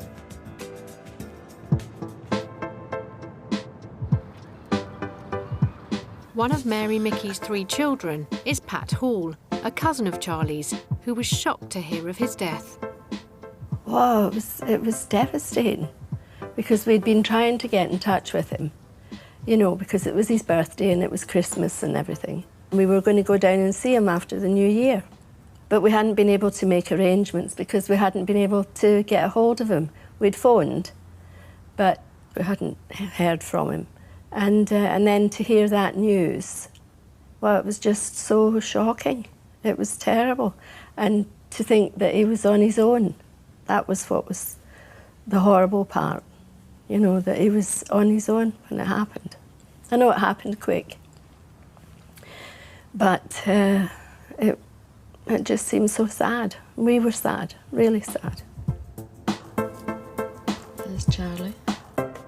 Pat is less than a year younger than her cousin Charlie, who was godfather to her children.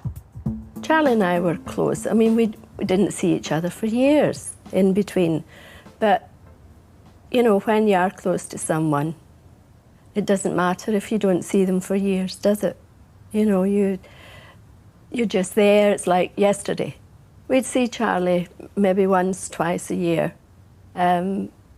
We went down to Devon as a family. We had a lovely time when we saw him. There we are. No more.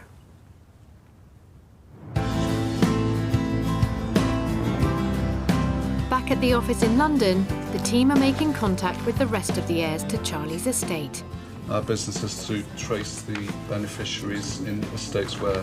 In the end, it was a good result for Richard and his team. Well, this was a very interesting and satisfying case. Although, in theory, we only had half a case to research because Charlie's father wasn't stated on his birth certificate. There was still some challenging research, and we found 12 heirs, and all 2 of whom had emigrated to Australia. And I'm pleased to say that the family will be inheriting Charlie's estate rather than it eventually passing to the Crown. But for Charlie's friends and family, it had been a time to reflect and remember the man who had been a big part of their lives. He knew a lot of people in this village, and a lot of people knew him. And he was respected by all. I will always remember Charlie with a certain amount of affection, yes. I miss him tremendously, and the club misses him tremendously. He's been a terrible loss to the club. He was the glue which held the 3 sections of the club together. He was one of the good people in this world, that's for sure. He was very kind. He was happy-go-lucky as well, also quite serious about things too. But he was a lovely person. One you would really call the salt of the earth, Charlie was. Today is an important day for case manager Mike Pow and the team of heir hunters at London-based probate genealogist firm Fraser & Fraser. Go on, find the wheel and check. Yeah, we could check. They're bringing to a close a case they began some months ago, that of Enid Sykes, a retired department store worker from Leeds. I'll let you know if I hear anything. Enid was born on the 4th of June 1928 and died from pneumonia, aged 86, on the 5th of December 2014. With no known next of kin and leaving no will, It's Mike and the team's job to track down her beneficiaries, or her assets will go to the state. So I wasn't 100% certain. Enid's estate included her house, which is going under the hammer today. We are offering you a vacant 3-bedroom semi-detached house. This has a guide price of £135,000. Who else is here for this one? £136,000. Thank you. Enid had lived in her home for several decades and lovingly tended to her roses. It was shared passions which drew her to her neighbours. When I said I'm a keen gardener, she was delighted and we just became friends from there. She absolutely loved animals. She loved animals and gardening, especially dogs, and politics. She was a very petite, very frail-looking woman. However, her strength of character shone through enormously, didn't it? Enid's case was brought to the attention of the heir hunters via a private referral. Even though it came to them directly without being advertised on the government's unclaimed estates list, Mike and the team have to act quickly, as there could still be competitors hot on their heels. First thing that we did, as we do with any case, is to see if she owned the property that she was residing in, which it turned out she did. And then from then, we'd obviously try and find the next of kin as quickly as possible. Travelling researchers hitting the road is a great place to start. On every estate that we look at, it's imperative that we get as much information about the deceased as early as possible. The best way that we can achieve that is by sending one of our travellers to make inquiries at the property of the deceased. We can get an awful lot of information that may help with our research on that. She was fabulous. As I say, she was a very interesting woman. She very, very rarely said anything about herself. She talked about animals, she talked about television and the programmes she'd watch, she'd talk about politics, and she'd talk about gardening. Yeah. Other than that, she was a woman of mystery. From the Travellers' inquiries, you didn't really find out much, although she was a single woman that was living on her own. It turns out in this case that she never married, and she was born Enid Sykes on the 4th of June 1925 in the Leeds registration district. It was because Enid's surname was the same on both her birth and death records, the team were able to confirm she had never married. The next step was to order her birth certificate to find out who her parents were. From Enid's birth certificate, she's Enid Sykes born to Bertie Henry Sykes and Edith Sykes, formerly Dixon. Next step is to identify her parents' marriage and then also to see if she's got any siblings as well. When searching for children of Bertie and Edith, only Enid came up. Our next step is to go back a generation to see if we can find any aunts and uncles and also cousins of the deceased. As an only child with no siblings and an unmarried woman with no children, Enid's family tree would need to broaden in the search for her heirs. In that quarter. I mean, that age. Any living aunts or uncles would be entitled to inherit her estate, and if they had passed away, it would go to their children, her cousins. The next job was to locate Enid's parents' marriage certificate. They married on August the 18th, 1923. Edith Dixon was 22 and a spinster at the time of marriage, and her father was John William Dixon. Bertie, on the other hand, he was 27 at the time of marriage. He was a grocer, and his father was John William Sykes, who happened to be a motorman. With this information in their grasp, the team continued their search with Enid's father, Bertie's side of the family. It turns out that his surname was quite common at the time in the north of England, but luckily, the combination of his first and middle names were rather more unusual. The fact that he was called Bertie Henry is quite a good combination of names, which led us onto his birth record relatively easily. From Enid's father Bertie and mother Edith's marriage certificate, the heir hunters established that Bertie was born in 1896. With this information, they were able to locate his birth record, which led them to his parents, Enid's grandparents, John William Sykes, a domestic coachman, and Mary Tryphena Sykes.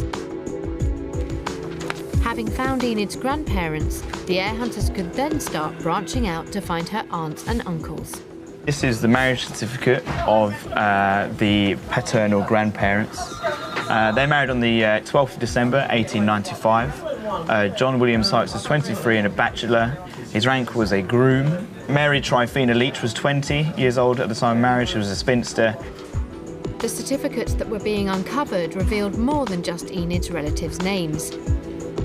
They also showed the steady rise of her paternal grandfather's career.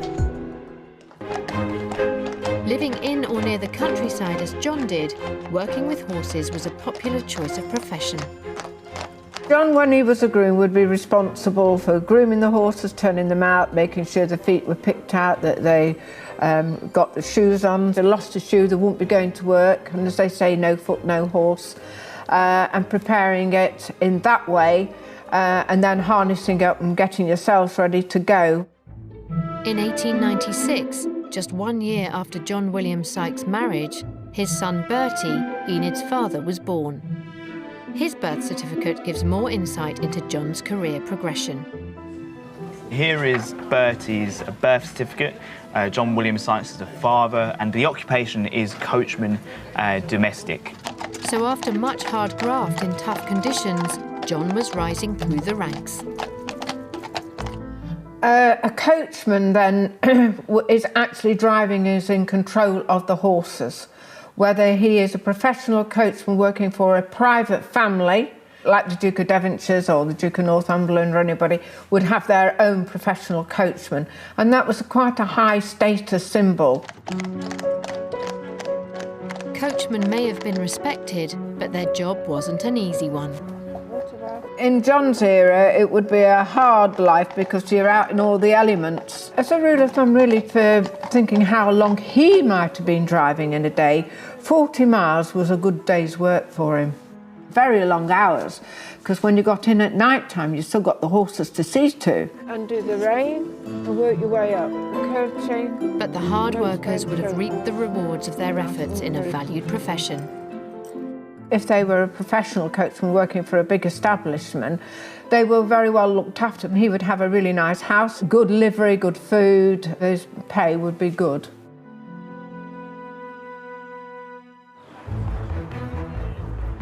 Not only did Enid's family's birth and marriage certificates give an intriguing insight into her grandfather's career, but with her grandparents' names both confirmed, the team could now check if they had any other children in addition to Enid's father, Bertie. We tried to locate them on the 1911 census, which we then discovered as John being the head of the household with his wife, and also living with Bertie, the father of the deceased, and he had two sisters, a Florence Ethel Sykes and a Hilda Sykes. The heir hunters were slowly moving in, and Enid's heirs were now in striking distance with two aunts found. And as they advanced further, another fascinating fact about her grandfather, John William Sykes, came to light. On his son Bertie's marriage certificate, dated 1921, his profession is down as motorman. And by 1927, on his daughter Hilda's marriage certificate, he'd risen to chauffeur. John William Sykes evidently worked hard and moved with the times.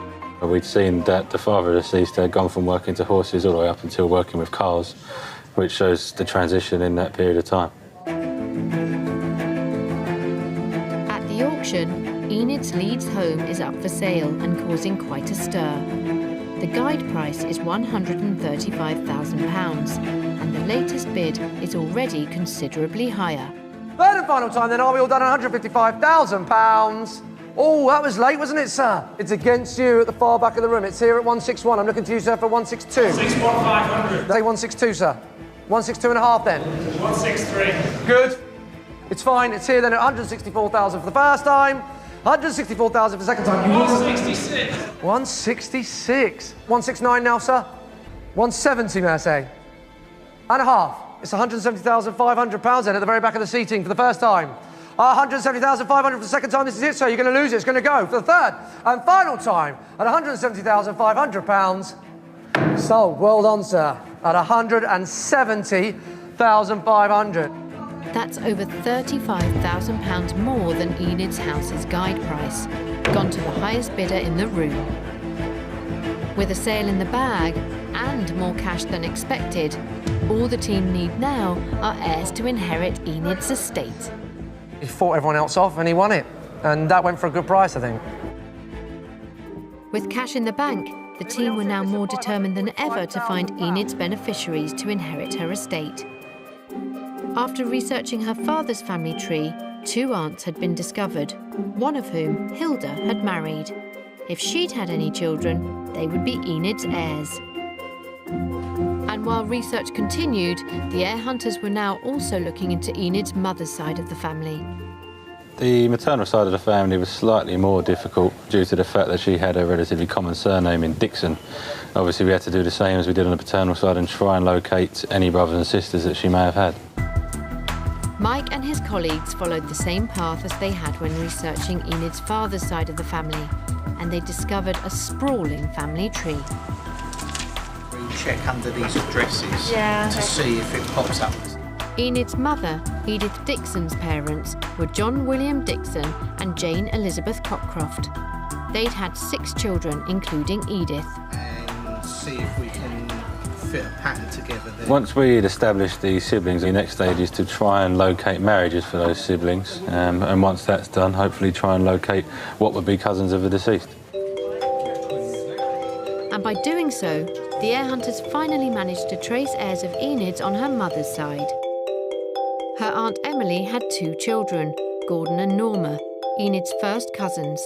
And from this branch of the family tree, the team found 6 heirs. John Henson from Redcar in North Yorkshire is Gordon's son and Enid's first cousin once removed. I do remember the road that she lived on, and her name was mentioned, but as far as seeing Enid Sykes, I cannot recall. John's parents and his 4 siblings emigrated to Australia in 1973 when he was a young man of 20. He became estranged from his wider family, who remained in England. So the call from the heir hunters came as a big surprise. And the inheritance that's involved, I feel as though it's a bit of a shock. Not speaking to Enid and not knowing of it all, I'm a bit confused what to do with the inheritance. If I get the money, it will probably go to charity and some of my family, and it will be mentioned to the family where it's come from. With John confirmed as one of 6 heirs on Enid's mother's family tree, news came in about her father's side of the family and his 2 sisters. After locating the paternal aunts of the deceased, we established that Florence died a spinster without issue, but Hilda obviously married a Thomas Alfred Heir, had children who led to the first beneficiaries on that side. Hilda and Thomas had 2 children, Derek and Sheila, and from this branch of the family tree, 3 more heirs had been found. After concluding the research, it appears that on the maternal side we have quite a few beneficiaries. It looks like there's going to be 1, 2, 3, 4, 5, 6, 7, 8, 9, 10, 11, 12 in total. On the paternal side we know there's 3, so it looks like there's going to be 15 heirs to share the estate. Okay. Yeah. Well, let's get someone to do that. Let's see if there's no one to do anything today. It's been a tough case to crack, but the team have done it and found Enid's rightful next of kin. It's quite a successful case in the end. Obviously, we've located all the beneficiaries to Edith's estate. And also, at the end of the day, the auction went very well and the property sold for about £170,000. So John Henson will be one of 15 to inherit a share of Enid's estate. Since he received the call from the heir hunters, childhood memories are slowly beginning to trickle back. Today, he's decided to take an emotional trip down memory lane. Now on my way to Stainback Lane, Enid Sykes' house, that she's lived there for many years. I'm 62 now, so I can remember visiting when I was about 8, 9, 10, 11, but I'm sure it's down here somewhere. It's definitely on a hill, which I remember on the right-hand side. And there it is, 172. I do remember, yeah, definitely. Yeah, I can remember knocking on that door as a child. Here we are. The sad event of Enid's passing has reunited John with his long-lost cousin. That's the one. Nice to be back after all that time. Must be 50 years, 54 years ago probably, 52 years ago. Aha, here we are. I remember the rose bushes. I always seem to remember there was roses on the right-hand side as you go through into the back. So it'd be lovely to just have a look and see if the roses are still there all this time. I'm sure there will be, because there's roses everywhere. Yeah. Oh, yes, getting in the back here. A year after Enid died, her garden sadly isn't as spectacular as it once was. Yeah, the roses were along here, you can see. Yeah, they're still here, but they're everywhere.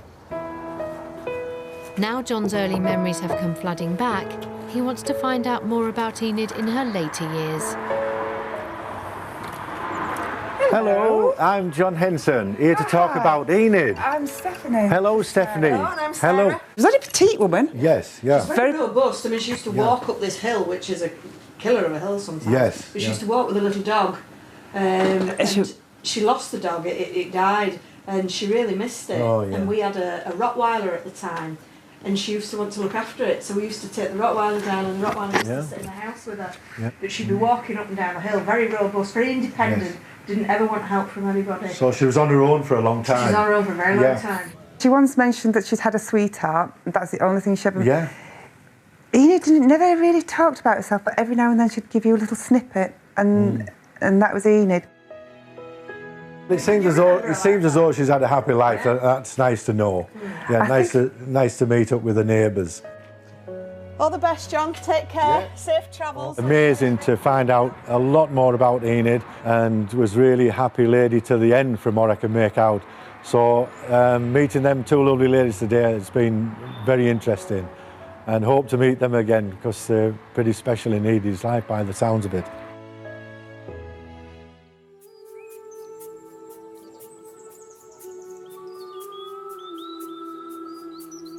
You was a fair